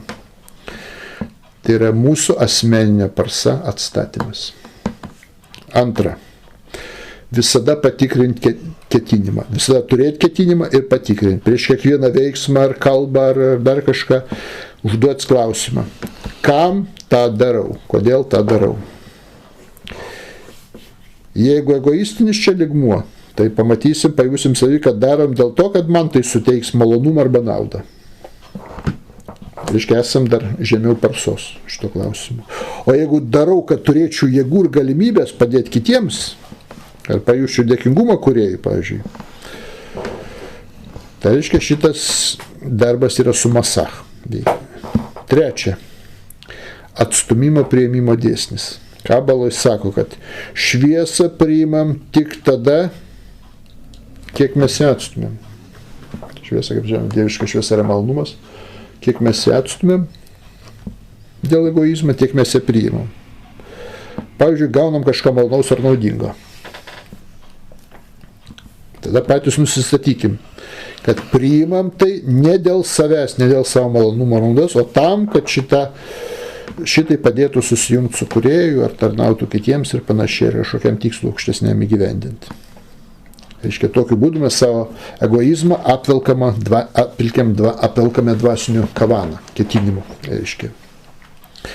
Tai ir yra orchozer atspindėjimas šviesa, reiškia. 4. Per mažus veiksmus, per nedidelius, nereikia didvyriškų darbų ten pasaulio gelbėjimų užsimti. Per mažus veiksmus pakilti virš savęs. Masachas stiprėja, kai daroma kažką, kas prieštarauja mūsų tiesioginiam egoizmui, bet tarnauja už tai bendram gėriui. Pavyzdžiui, išklausom žmogų, kuris mus erzina, mes jo pakęsti negalim. Paimam ir išklausom. Bet apribojam savo egoizmą. Ne todėl, kad jis tas žmogus mums patinka, klausom, o todėl, kad norim ir išmokti kantrybės, apriboti savo egoizmą, o kartu ir padėti jam. Nors jis mums ir nepatinka. Tai va taip formuojasi masachas. Į mus masachas skaidrėja. Reiškia, daugiau dieviškos šviesos į mus pateks. Ir 5. dalykas - savianalizė dienos pabaigoje, kaip aš vadinu, sąžinės sąskaita. Daug dalykų analizuoju, bet svarbiausi 2 klausimai. Kada jau vakare mintyse savo, tyloj, vienumoj, mes pradėsim nagrinėti savo vidų, dienos įvykius, svarbiausiai 2 klausimus atsakymą rasti. Kada šią dieną mano impulsai valdė mane? Ir antras klausimas, kada pavyko išlaikyti ketinimą gauti dėl kito? Reiškia, tai yra vykimas virš parsa. Reguliariai dirbant su ketinimais, mūsų vidinė parsa, uždanga, nustoja būti siena, kuris skiria mus nuo dvasinio pasaulio. Ir skaidrėja, tampa skaidrių filtrų, per kurį kaip tik imam jausti gilesnę prasmę, ryškesnę dievišką šviesą kiekvienam kasdieniam gyvenimo įvykyje. Va, tiek pradžia apie parsą. Dabar mes dar turim laiko, vėlgi žmogus klausia, kaip jūs be kraujo, be kruvinosios aukos galit gauti išgelbėjimą? Juk jūsų, sakogi, Tanachas, kaip jūs vadinat, kalba, kad be kraujo praliejimo nėra atleidimo. Pirmiausia, tą rašo ne Tanachas. Tą rašo Naujas testamentas, apaštalas Paviliukas. Hebrajam 9:22. Čia Naujo testamento teorija. Aš šiandien noriu net pasakyti, kiek tai klaidingas dalykas. Aš rekomenduosiu net pasidaryti skriptus. Aš jums pateiksiu daugybę vietų iš Tanacho, kur kalba, kad be kraujo praliejimo gauna atleidimą žmogus. Hebrajam 9 skyrius, pažiūrėkim, 22 eilutė. Taip pat beveik viskas pagal įstatymą apvaloma krauju, be kraujo praliejimo nėra atleidimo. Paulius aiškina tuos įstatymus. Bet būtent šito Tanache ir nėra. Nėra tokio dalyko. Paulius, jisai sakė, Gamalieliaus mokinys, Rambano Gamalieliaus, tai žymiausias fariziejų mokytojas buvo. Tai rodo, kad jis yra melagis. Net sakau, 1 kurso reformistų seminarijos ar ortodoksų ješivos rabinas jau tokius dalykus žino. Žino elementarų dalyką, kad tai buvo kruvinas aukas. Ir tai yra vienas iš būdų gauti nuodėmę atleidimą, susitaikiant su Dievu. Bet tai yra tik vienas iš būdų ir toli gražu nepagrindinis. Yra žymiai daug variantų, kaip gauti atleidimą. Ir aš jums pasakysiu dabar, daugybė atveju, kaip, kur gauna atleidimą be kraujo praliejimo. Prašau, duosiu 25 vietas, aš rekomenduoju net pasižymėti, pasidarykit traktatėlį, konspektą kažkokį. Pavyzdžiui, dažnai kalbam su krikščionimis, jie iš karto griebėsi, kaip čia be kraujo praliejimo. Jiem įkalta Pauliaus ir jie net netikrina, jeigu jie paskaitytų Tanachą, ar tikrai tai be kraujo praliejimo nėra atleidimo. Jie net nežino to Tanacho. Paulius pasakė, tai nėra. O jūs paskaitykit. Tanachas kalba, kad daug būdų yra gauti nuodėmę atleidimą, ne tik per kraujo praliejimą. Tai buvo tik vienas vienintelis ir ne pats pagrindinis būdas.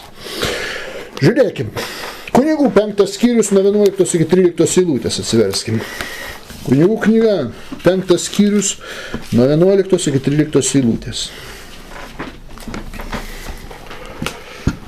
Nuodėmė atleidimų, žiūrėkit, 11 eilutė sako, jeigu jis, žmogus, reiškia, negalės duoti 2 balandžio ir 2 jaunų karvelių, tai aukoju savo nuodėmę 10 dalį. Jeigu tu negali, neįperki balandžio, ar ne? Neturi tiek pinigų, kad galėtum už nuodėmės paaukoti balandžio kraują, nusukti sprandus, taip? Tai aukoju savo nuodėmę 10 dalį efos miltų. Miltus aukau. Tegu nepila juos aliejus, tai neprideda smilkalų, nes tai auka už nuodėmę miltai, taip?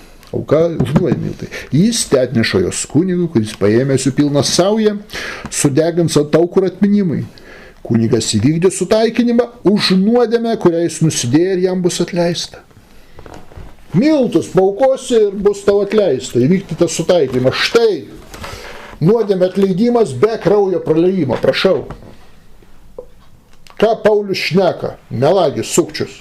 Be kraujo praliejimo nėra atleidimo. Yra, va, prašau, aš jums duodu iš Toros. Kunigų knyga. Važiuojam toliau. Per smilkimą. Kažkaip, oi, Kristus avinėlis, ten gyvulių aukas, visos gyvulių aukos simbolizuoja Kristų. Jie pamiršo, kad buvo 2 aukurai šventyklai. Gyvūnų aukuras buvo kieme, šventyklos viduje buvo smilkimo aukuras. Ir per smilkimo aukurą taip pat, per smilkimą taip pat atleidžiamas nuodėmės, ne per kraujo praliejimo. Žiūrėkime. Imkim Korės atvejį, Koracho atvejį, skaičių 16 skyrių. Skaičių 16 skyrius, paskaitykim, atsimenant, ką Korė ir jo bendrai padarė, dabar visko neskaitykim viso skyrius, paskaitykim nuo 45 iki 47 eilutės. Pasitraukite nuo šių žmonių, aš juos tuojau sunaikinsiu. Dievas sakė, juodu puolė ant žemės, Mozė sakė Aronui, imk smilkytuvą, pasisemk žarijų nuo aukuro, užberk ant jų smilkalų ir skubėk prie žmonių, kad juos sutaikintum, nes jau pasireiškė viešpaties rūstybė ir prasidėjo maras. Aronas padarė, kaip Mozė įsakė, nubėgo žmonių vidurį, tarp kurių buvo prasidėjęs maras, jis užbėrė smilkalų ir sutaikino tautą. Jis turėjo apmirus ir gyvųjų, maras liovėsi. Štai smilkimo apeiga sutaikė su Dievu. Ne aukojo, nepjovė aviną, ožį ar ten jauti, o smilkė, atliko smilkimo apeigą ir buvo sutaikyti su Dievu. Štai dar vienas atvejis, kai nuodėmės atleidžia ir sutaikino su Dievu. Ne kruvinoji auka, ne kraujo praliejimas, o paprasčiausiai smilkimo apeiga. Be kraujo praliejimo gali būti sutaikintas. Taip? Važiuojam toliau. Danieliaus 4 skyrius. 27 eilutė. Pranašo Danieliaus 4 skyrius. 27 eilutė. Paskaitykim. Kada karalius Nebukadnezaras nusidėjo, Danielius jam paaiškino, kaip gali išpirkti savo nuodėmes ir gauti atleidimą iš Dievo. Ir žiūrėkit, be jokio kraujo praliejimo. Kas sako Danielius 4 skyrius, 27 eilutė. Tad karaliui, priimk mano patarimą. Pakeis savo nuodėmes teisumu ir savo nusikaltimus pasigailėjimu beturčiams. Taip elgdamasis gal savo gyvenimą pratęsi. Taip, tapk teisus ir pasigailėjimu beturčiams. Padėk beturčiams žmonėms. Ir išpirksi savo tą kaltę, kurią čia prisidirbai per savo puikybę. Be kraujo praliejimo. Nesako, imk gyvulį ir aukok, arba lauk, kol Jėzus ateis už tai bus paukotas. Ne, paėmė ir gavai atleidimą. Važiuojam toliau. Išėjimo 30 skyrius, 15-16 eilutė. Išėjimo 30 skyrius, 15-16 eilutė. Žiūrėkit, dar vienas būdas. Kalba apie šventyklos šakelį. Aukojimą šventyklai, taip? Turtingas nemokės daugiau, bet turtis nemokės mažiau, pusę šekelio jie duos kaip auką viešpačiui, kad jų sielos būtų sutaikintas. Izraelitų sutaikymo pinigus atiduos susitikimo palapinės reikalams. Šventyklos mokestis pusę šekelio, kam sielos būtų sutaikintos su kuo? Su Dievu tai sutaikintos. Nuodėmės supykdos su Dievu. Auka nekrovinoji, finansinė, sutaikina su Dievu. Kur čia be kraujo praleidimo nėra atleidimo. Su šekeliu gali, su smilkalais gali, su pagalba beturčiams gali, žiūrėkit kiek variantų, su milto auka gali. Matot? Važiuojam toliau. Patarlių 16.6. Terlių knyga, 16 skyrius, 6 eilutė. Terlių 16 skyrius, 6 eilutė. Gailestingumu ir tiesa apvaloma nuo kaltės. Gailestingumu ir tiesa apvaloma nuo kaltės. Kada tu laikaisi tiesos ir kada tu esi gailestingas, tu apsivalai nuo kaltės. Be jokio kraujo praliejimo. Jis sako, ne, tu gailestingumu tiesą neapsivalysi, reikia arba Jėzaus kraujo, arba Senam testamente gyvuliuko kraujo. Ne, prašau, gailestingumu ir tiesa. Važiuojam toliau. Skaičių 31 skyrius. Nuo 50 iki 54 eilutės. Skaičių 31 skyrius. Nuo 50 iki 54 eilutės. Žiūrėkit. Todėl kiekvienas atnešama kaip dovana viešpačiui visus auksinius papuošalus, kuriuos paėmė karo grobių. Auka šventyklos, reiškia, kurios paėmėm karo grobių. Grandinėlės, apyrankės, žiedus, auskarus ir kaklo papuošalus, kad sutaikintum mūsų viešpačiu. Mozė ir kunigas Eleazaras priėmė auką viešpačiu iš tūkstantininkų, šimtininkų ir visus atneštus auksinius papuošalus. Taip. Kam? Kad sutaikintum su viešpačiu. Mes šventyklai paukojam papuošalus visus šventyklai pastatydami, tu sutaikinsi mūsų už tai su Dievu. Paprasta, be jokio kraujo praliejimo. Žiūrėkit, gerais darbais kaip galima susitaikinti. Žiūrėkim toliau. Izaijo 6 skyrius. Izaijo 6 skyrius. Kaip Izaijui buvo nuvalyta nuodėmė. Žiūrėkim. Izaijo 6 skyrius, 6-7 eilutės. Nuskaitau nuo 5. Nuo 5 iki 7 eilutės. Aš tariau, vargas man, aš esu žuvęs, aš esu žmogus, nešvariomis lūpomis ir gyvenu tarp žmonių nešvariomis lūpomis. Aš savo akimis mačiau karalių kareivių viešpatį. Vienas serafas atskrido prie manęs, jis laikė rankoje žėruojančią anglį, kurią buvo paėmęs replėmis nuo aukuro. Jis palėtė mano lūpas ir tarė, štai palėtė tavo lūpas ir tavo kaltė panaikinta, nuodėmė apvalyta, ar kas pjovė, ką nors kur kraują lieja. Nuo smilkimo aukuro paima anglį, paliečia lūpas serafas ir viskas, sako, tavo kaltė panaikinta. Ir kur čia be kraujo praliejimo nėra atleidimo. Matot, kaip įkalė krikščionim, bet Naujas testamentas. Naujas testamentas moko priešingai Tinachui, nes mes skaitom štai, be kraujo praleidimo yra atleidimas. Knyga, kuri prieštarauja Dievo įsakymams, prieštarauja pranašų žodžiams. Važiuojam toliau. Ezechielio 18 skyrius, 21-22 eilutė. Pranašo Ezechielio 18 skyrius, 21-22 eilutės. Žiūrėkit, kaip dar galima gauti nuodėmę atleidimą be kraujo praliejimo. Štai kiek daugybę atvejų mes randam, taip? 18 skyrius, 21-22 eilutė.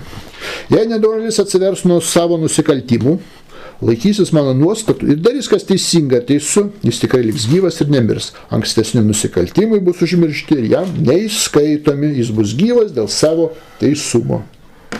Apie jokią gyvulio aukojimą nesako. Atsivers nuo savo nusikaltimų, tai reiškia nustos daryti nuodėmes, o laikysis mano nuostatų, laikysis Dievo įstatymų ir darys kas teisinga ir teisų. Jis tikrai liks gyvas ir nemirs, kas ankstesni nusikaltimai atleisti. Prašau, be jokio kraujo praliejimo. Žiūrėjom toliau. Izaijo, dar pažiūrėkim.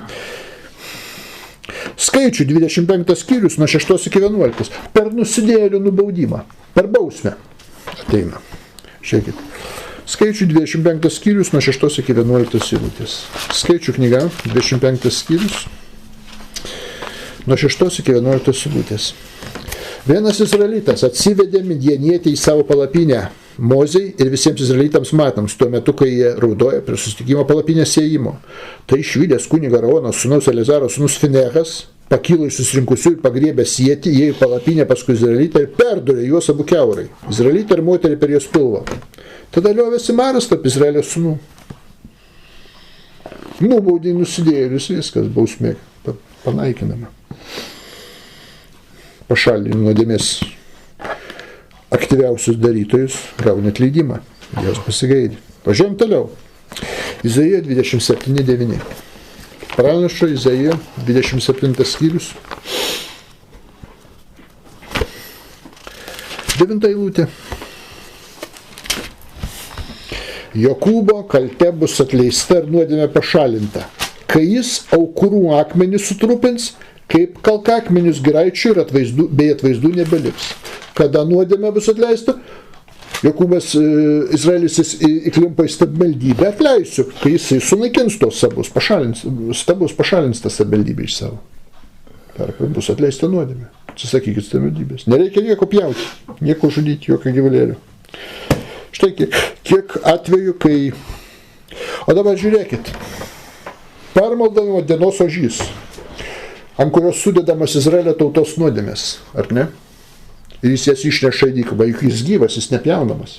Niekas jo neaukoja to ožį, ar ne? Ožys Azazelį. Atsiverskim Kunigų 16 skyrių. Atsiverskim Kunigų 16 skyrių.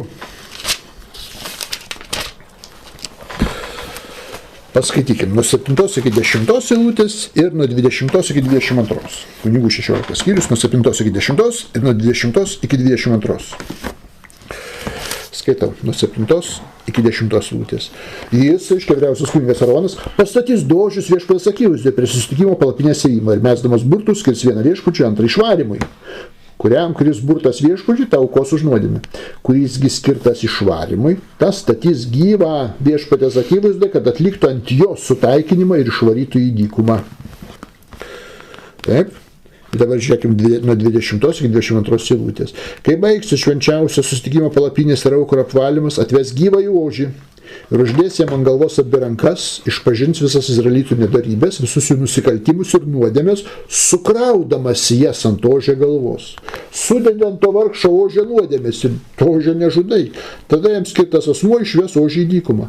Ir ožys išneš visus jų nusikaltimus ant savęs į negyvenamas vietovės ir bus paleistas dykumoje.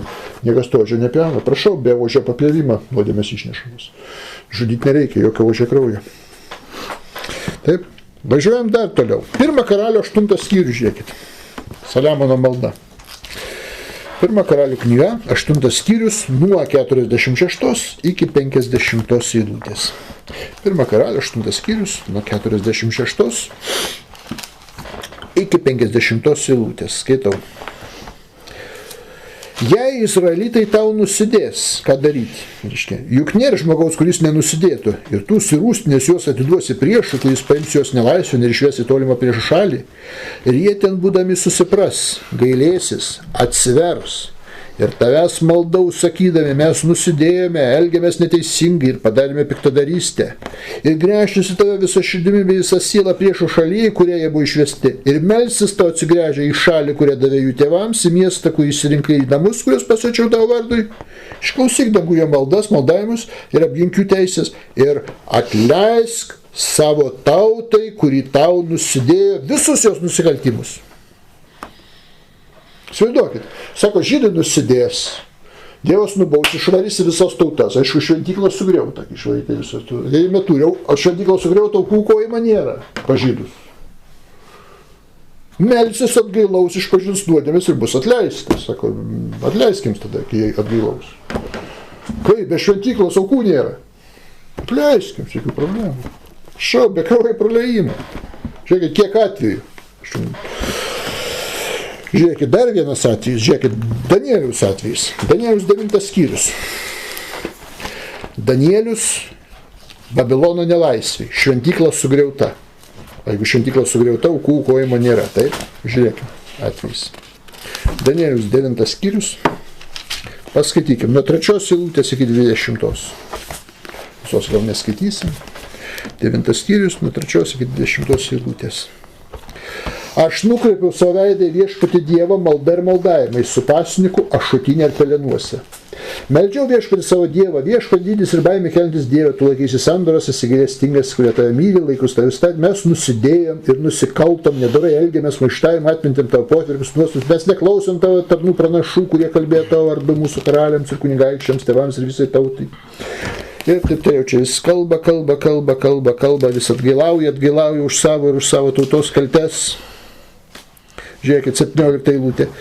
Dabar mūsų Dieve išklausyk savo tarno maldą ir maldavimą, leis savo veidą nušvisti virš tavo sugriauto šventyklą. Šventykla sugriauta, reiškia, aukų nėra, taip? Mano Dieve, palenk savo ausį ir išgirs, kad verkai pažvelk į mūsų dykvietės miestą, kuris pavadintas tavo vardu. Mes maldavome ne dėl savo teisumo, bet dėl didelio tavo gailestingumo. Viešpatie išgirsk, viešpatie atleisk, viešpatie išklausyk ir veik.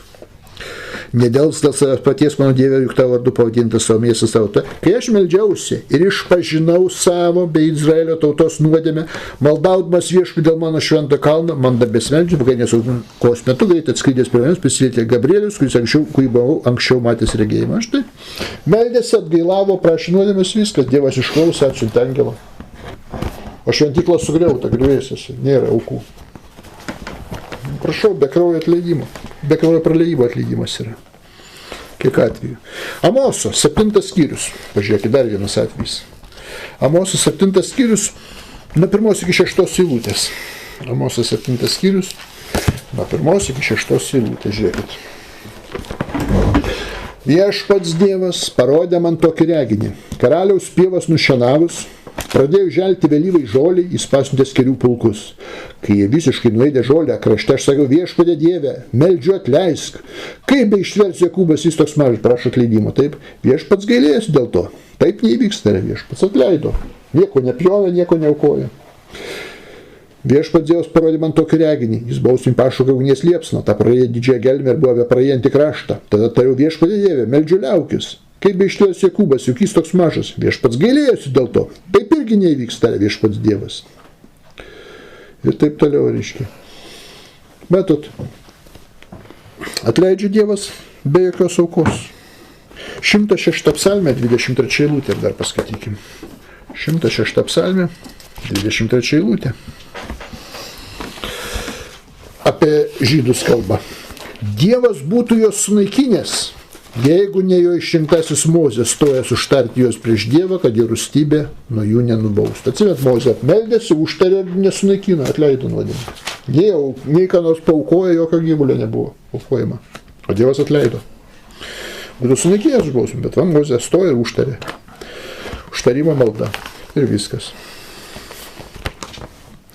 Paprasta. Žiūrėkit, 2 kronikų 30 skyrius.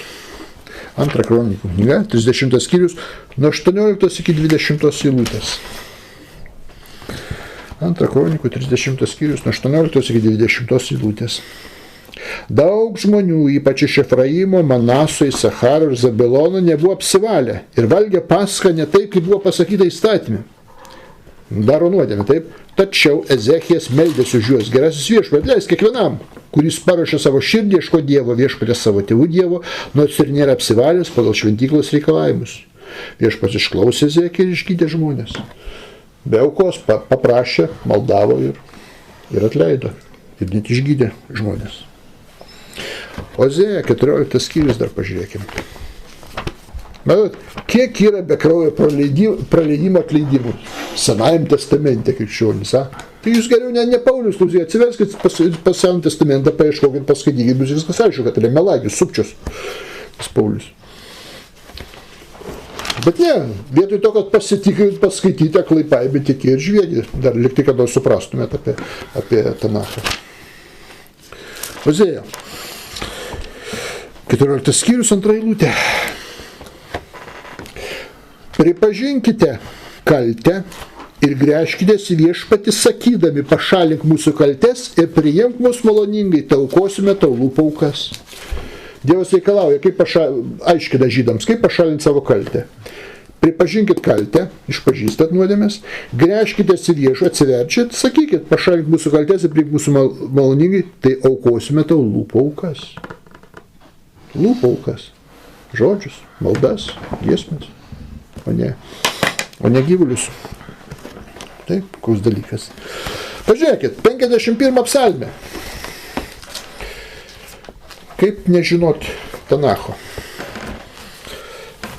51 psalmė, paskaitykit 16-17 eilutes.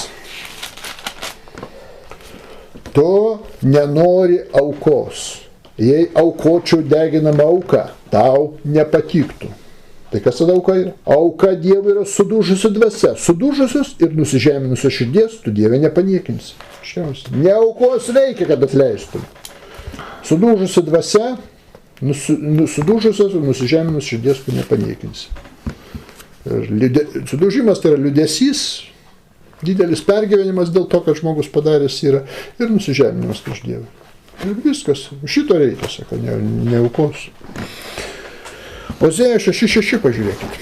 Pranašo Ozėja, 6 skyrius, 6 eilutė. Žiūrėkit, ko reikia Dievui. Aš noriu gailestingumo ne aukos ir Dievo pažinimo labiau negu deginamųjų aukų. Va, ko reikia Dievui. Oi, kaip čia jūs bekraujai. Va, ko Dievui reikia, aiškiausiai pasakyti. Pranašas Michėja, 6 skyrius, atsiverskime. Michėja, 6 skyrius, nuo 6 iki 8 eilutės, čia labai geras tekstas. Michėja, 6 skyrius, nuo 6 iki 8 eilutės. Klausia, su kuo man ateiti pas viešpatį, nusilenkti aukštybių Dievui?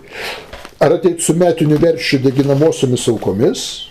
Ar viešpats priims 1000 avinų ir daugybę aliejaus? O gal man atiduoti savo pirmagimį už nusikaltimus, savo kūno vaisių už savo nuodėmę? Tau, žmogau, jis, tai yra Dievas, pasakė, kas gera ir ko viešpats reikalauja iš tavęs. Dvitaškis. Teisingai elgtis, būti gailestingam ir vaikščioti nuolankiai su Dievu. Klausia Michėjas, o kokių aukų reikia, kokių deginamųjų, pjaunamųjų, kruvinųjų čia aukų, kaip čia man susitaikyti su Dievu? Tau pasakyta, ko reikia. Teisingai elgtis, būk gailestingas ir vaikščiok nuolankiai su Dievu. Na, kas pasakyta, svarbiausia. Žiūrėkim dar, Jeremija 7 skyrius. 22-23 eilutė. Jeremija 7 skyrius. 22-23 eilutė.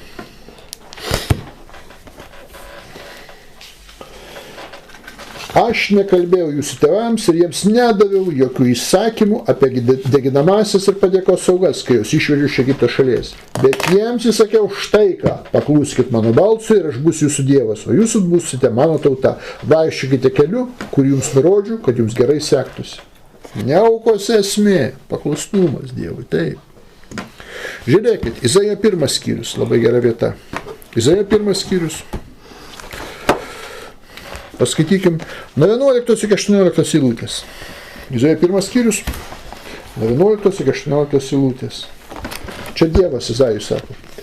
Kam man daugybė jūsų aukų, sako viešpats.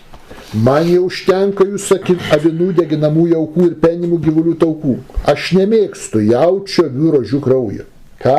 Aš nemėgstu jaučių, avių, rožių. Nemėgstu. Be praleimo nėra, net leis Dievas, jeigu kraują tu jam nepaukosi. Dar sūnų paukoja, tai vat, viskas gerai, dabar gali atleisti, nes patenkino į kraujo troškybą Dievų. Nemėgstu, sako, tu kraujo. Kas reikalauja iš jūsų viso to? Klausia Dievas, kas reikalauja? Nereikalauja šitą viso. Kai ateinat pasirodyti man ir minot mano kiemus, neaukokit man tuščių aukų. Smilkalai man yra pasiliūrėjimas, aš negaliu pakęsti jauno mėnulio savatų ir kitų švenčių. Čia kalba apie metinius sabatus, ne apie savaitinį. Netgi jūsų iškilmingi susirinkimai yra nedarybė. Jūsų jauno mėnulio kitų iškilmių mano siela nekenčia, jos manęs legia, aš parksiu nuo jų. Kai jūs iškeliat rankas, aš nusisuku nuo jūsų. Kai jūs kalba daug maldų, neklausau, nes jūsų rankos krūvinos. Ką daryti reikia, kad gauti atleidimą?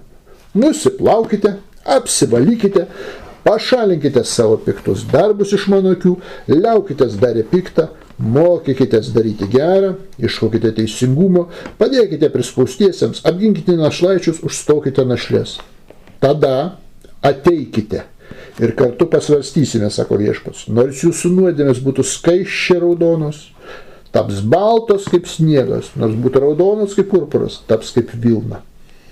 O tada aš atleisiu jums. Ne aukas, ne visos šitos ritualinius įstatymus, jeigu vykdysit. Vat ko reikia. Apsivalykit, piktus darbus pašalinkit, mokykitės daryti gerą, iššaukit teisingumą, padėkit prispaustiesiems, apginkit našlaičius, sustokit našlės. Tada ateikit, aš jums atleisiu. Paprasta. Štai, be kraujo praleimo, iškiausiai sako, nereikia man tų jūsų sumautų jaučių. Susikiškit juos kur norit. 50 psalmę dar pažiūrėkime. Nuo 8 iki 15 eilutės. 50 psalmė. Nuo 8 iki 15 eilutės.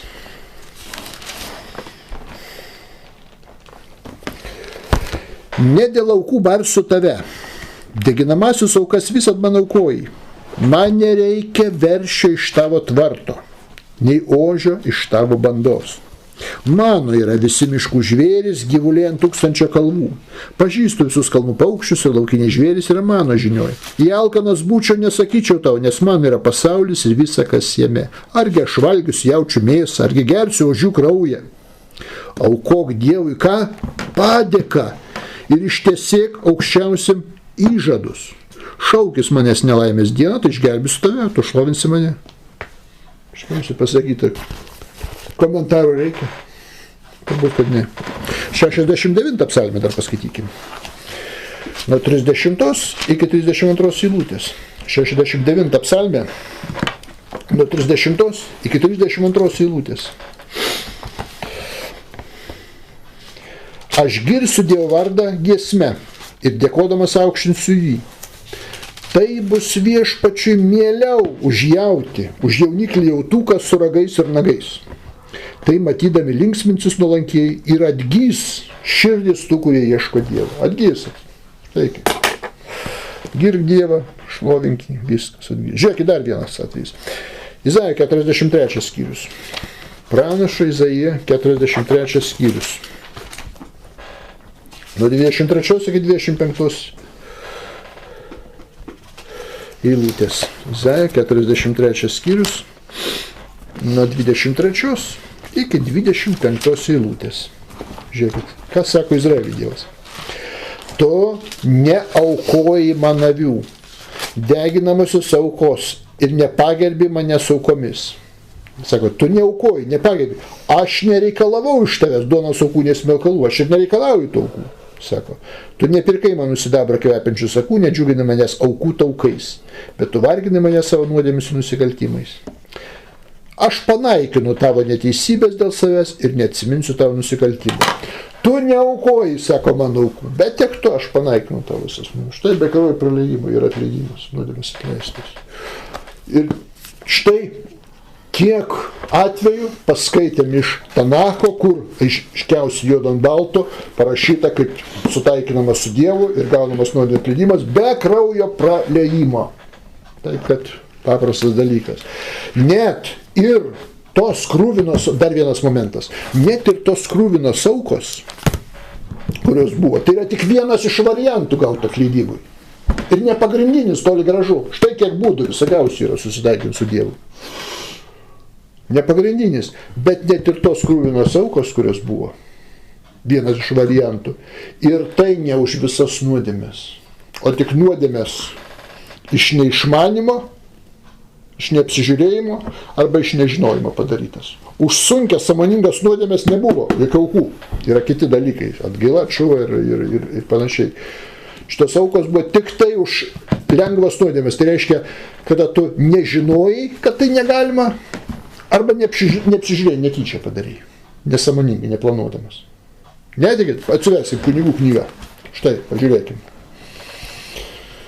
Ko krikščionis nežino arba nenori žinoti. Arba apsimeta, kad nežino. Žiūrėkim. Kada aukojamos aukos? 4 skyrius. Kunigų knyga, 4 skyrius. Skaito nuo 1 eilutės iki 4. Viešpats kalbėjo Mozei. Sakyk izraelitams, jei kas, dėmesio, dėl nežinojimo sulaužytų Dievo įsakymą ar nusikalstų padarydamas kas uždrausta, tai jei taip nusidėtų patį pas kunigas užtrauktų kaltę tautą, jis aukos su savo nuodėme viešpačiui sveiką veršį. Jis atves prie susitikimo lapinės durų, viešpatis akivaizdon, uždės ranką ant galvos ir jį papjaus. Iš nežinojimo. Žiūrim toliau. 13 eilutė ir toliau. Nuo 13 iki 15. Jei Izraelio tauta dėl nežinojimo nusikalstų Dievui ir nesąmoningai sulaužytų viešpaties iš nežinojimo ir nesąmoningai, ne apie tyčinę nuodėmę kalbau. Sulaužytų viešpaties įstatymą darydamas tai, ko neturėtų daryti, bet vėliau suprastų savo kaltę, aukos su savo nusidėjimo veršį, jie atves prie susidėjimo palapinės įmo, tos vyresniai uždės rankas ant veršį galvos, viešpaties akivaizdon ir papjaus veršį viešpaties. Aukojama kruvina auka iš nežinojimo nesąmoningai padaryta. Žiūrim toliau. 22 eilutė. Iki 25. 22 eilutė. Jei kunigaikštis nežinodamas sulaužyti kokį nors viešpatį. Nesąmoningai, bet nežinodamas sulaužyti kokį nors viešpatį įstatymą. Bet paskui suprastų savo nuodėmę, jis aukos viešpačiui sveiką ožį kaip auką už nuodėmę. Jis uždės ranką ant galvos ir papjaus tą vietą, kur paprastai aukojamos deginamas aukos viešpatį akivaizdai, nes tai yra auka už nuodėmę. Iš nežinojimo, žiūrėkit, matot, kam reikalingi. Žiūrėkit, nuo 27 iki 31.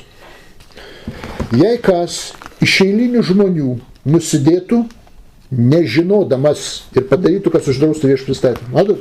Nežinodamas. O vėliau suprastų savo nuodėmę, jis aukos sveiką ožką, jis uždės ranką ant gyvulio galvos ir papjaus ir aukos deginamų aukų vietoj. Kunigas padažęs pirštą aukos kraują jo patiems deginamų aukų aukuro ragus ir likusi kraują išlies aukuro papėdį. Iš nežinojimo. Žiūrėkit, 5 skyrius. Paskaitykim nuo 1 iki 5 eilutės. Toliau. Jei kas girdi keikimo, bet atsisako liudyti, ką matęs ir žino, bus kaltas. Dabar žiūrėkit, kas paliestų kokį nešvarų daiktą, nešvaraus žvėries, gyvulio roplio dvėseną, tačiau to nežinotų. Jis bus nešvarus ir kaltas. Nežinotų. Toliau žiūrėjau. Jei kas nežinodamas prisiliestų prie žmogaus kūno nešvarumų, kokie jie bebūtų, kai jis sužinos apie tai, jis bus kaltas. 4 eilutė.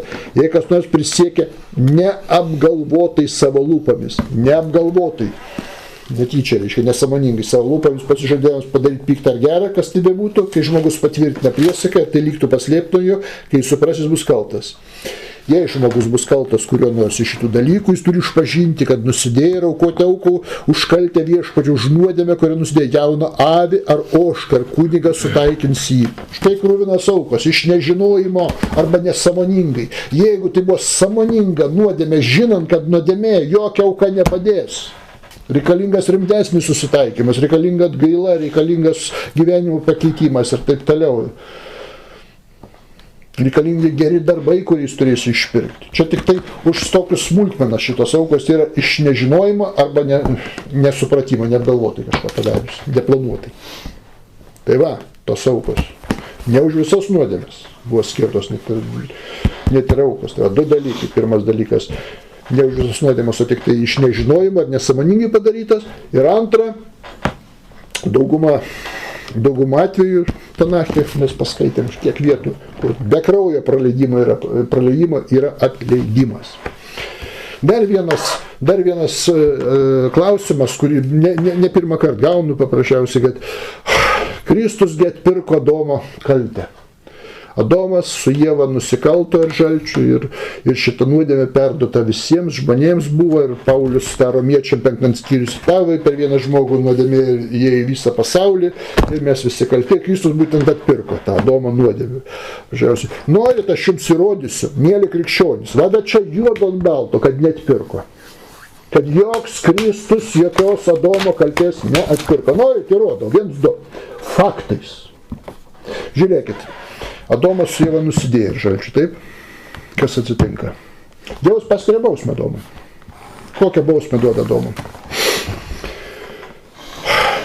Žemė bus prakeikta dėl tavęs, usnis ir erškėčius tau augins ir tu savo prakaitę valgysi duoną. Pasižiūrėk.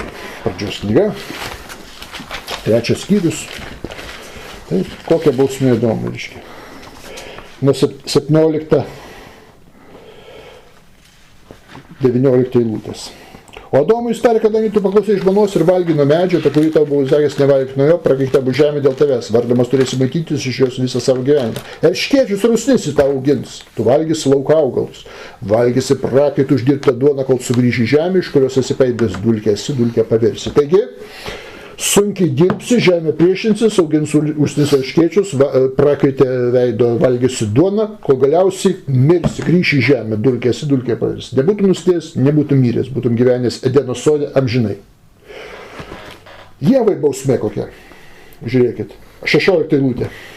Moteriai tarė, aš padauginsiu tavo nėštumo argus, su skausmu gimdysi vaikus, tave trauks prie vyro, jis tave išpataus. Taip. Ir galiausiai 23 eilutė, tai viešpats Dievas išvarė jį iš Edeno sodo dirbt žemę, iš kurios buvo paimtas, išvarė žmogų į rytus nuo Edeno sodo, viešpats pastatė kerubus su švytruojančiu vainiko kardus. Taigi, bausmė. Ievai skausmuose gimdys, trauks ją prie jos vyro, Adomui dirbs sunkiai, veido prakaitę valgys duoną, žemė augins usnis ir erškėčius, abu jie mirs laikui atėjus ir išvaromi iš rojaus, nebe rojuje gyvens. Taip, paprasčiausiai. Ir dabar sako, atėjo Jėzus atpirko. Tai visi, kurie priima Jėzų ir jo kaltė atpirkta, Adomo išvaduotas iš nuodėmės, jis turi rojuje jau gyventi, veido prakaitę nevalgy duonos, moteris neskausmuose gimdyti, laisvai kaip aparatas be skausmo gali gimdyti, paprašiau ir prie vyro netrauks jos. Ir nemirs, nebe dulkė bus ir dulkės nebepavirs. Taip? Jeigu atpirko. Niekas nepasikeitė. Atėjo galilėjietis, pakabėjo. Kabo kabikas žiūri tupikas. Ir nieko tas pats. Kaip neatpirkti mirė, kaip neatpirkti valgė veido prakaitę duoną, kaip neatpirktos skausmuose gimdė, kaip neatpirktos geidė savo vyrą, kaip neatpirktos vyras viešpatavo. Ir čia vyras žmonos galva ir Naujam testamente atpirktom sako, viešpatavo toliau. Ir Edene negyvena, gyvena šitoj ašarų pakalbį pasaulį, kur šėtonas gyvaldo pasaulį, sako krikščionis, nebe Edene. Jeigu tu atpirkai kaltę, automatiškai pasibaigia ir bausmės. Suprantu, gyvena nerojų ir kenčia ir vargsta tie, kurie nepriima Jėzus. Bet tie, kurie priima viskas į rojų, jo kaltė atleista Jėzus. Atpirko, taip? Įdomu kaltė. Ne, tai jeigu tavo kaltė atleista, čia lygiai tas pats žmogus pasodintas kalėjime ir prezidentas duoda malonės parašymą, tarsi atpirkimas, viskas tavo atleisiu pačiu. Ai, vis tiek kalėjime laiko turiu.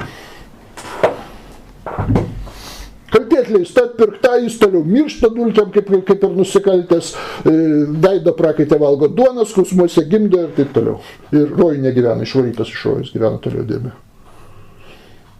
Tai įrodymas, kad nieks nieko neatpirko. Apsigraibykit truputėlį, nustokit sapnuoti. Ačiū uždėmesį.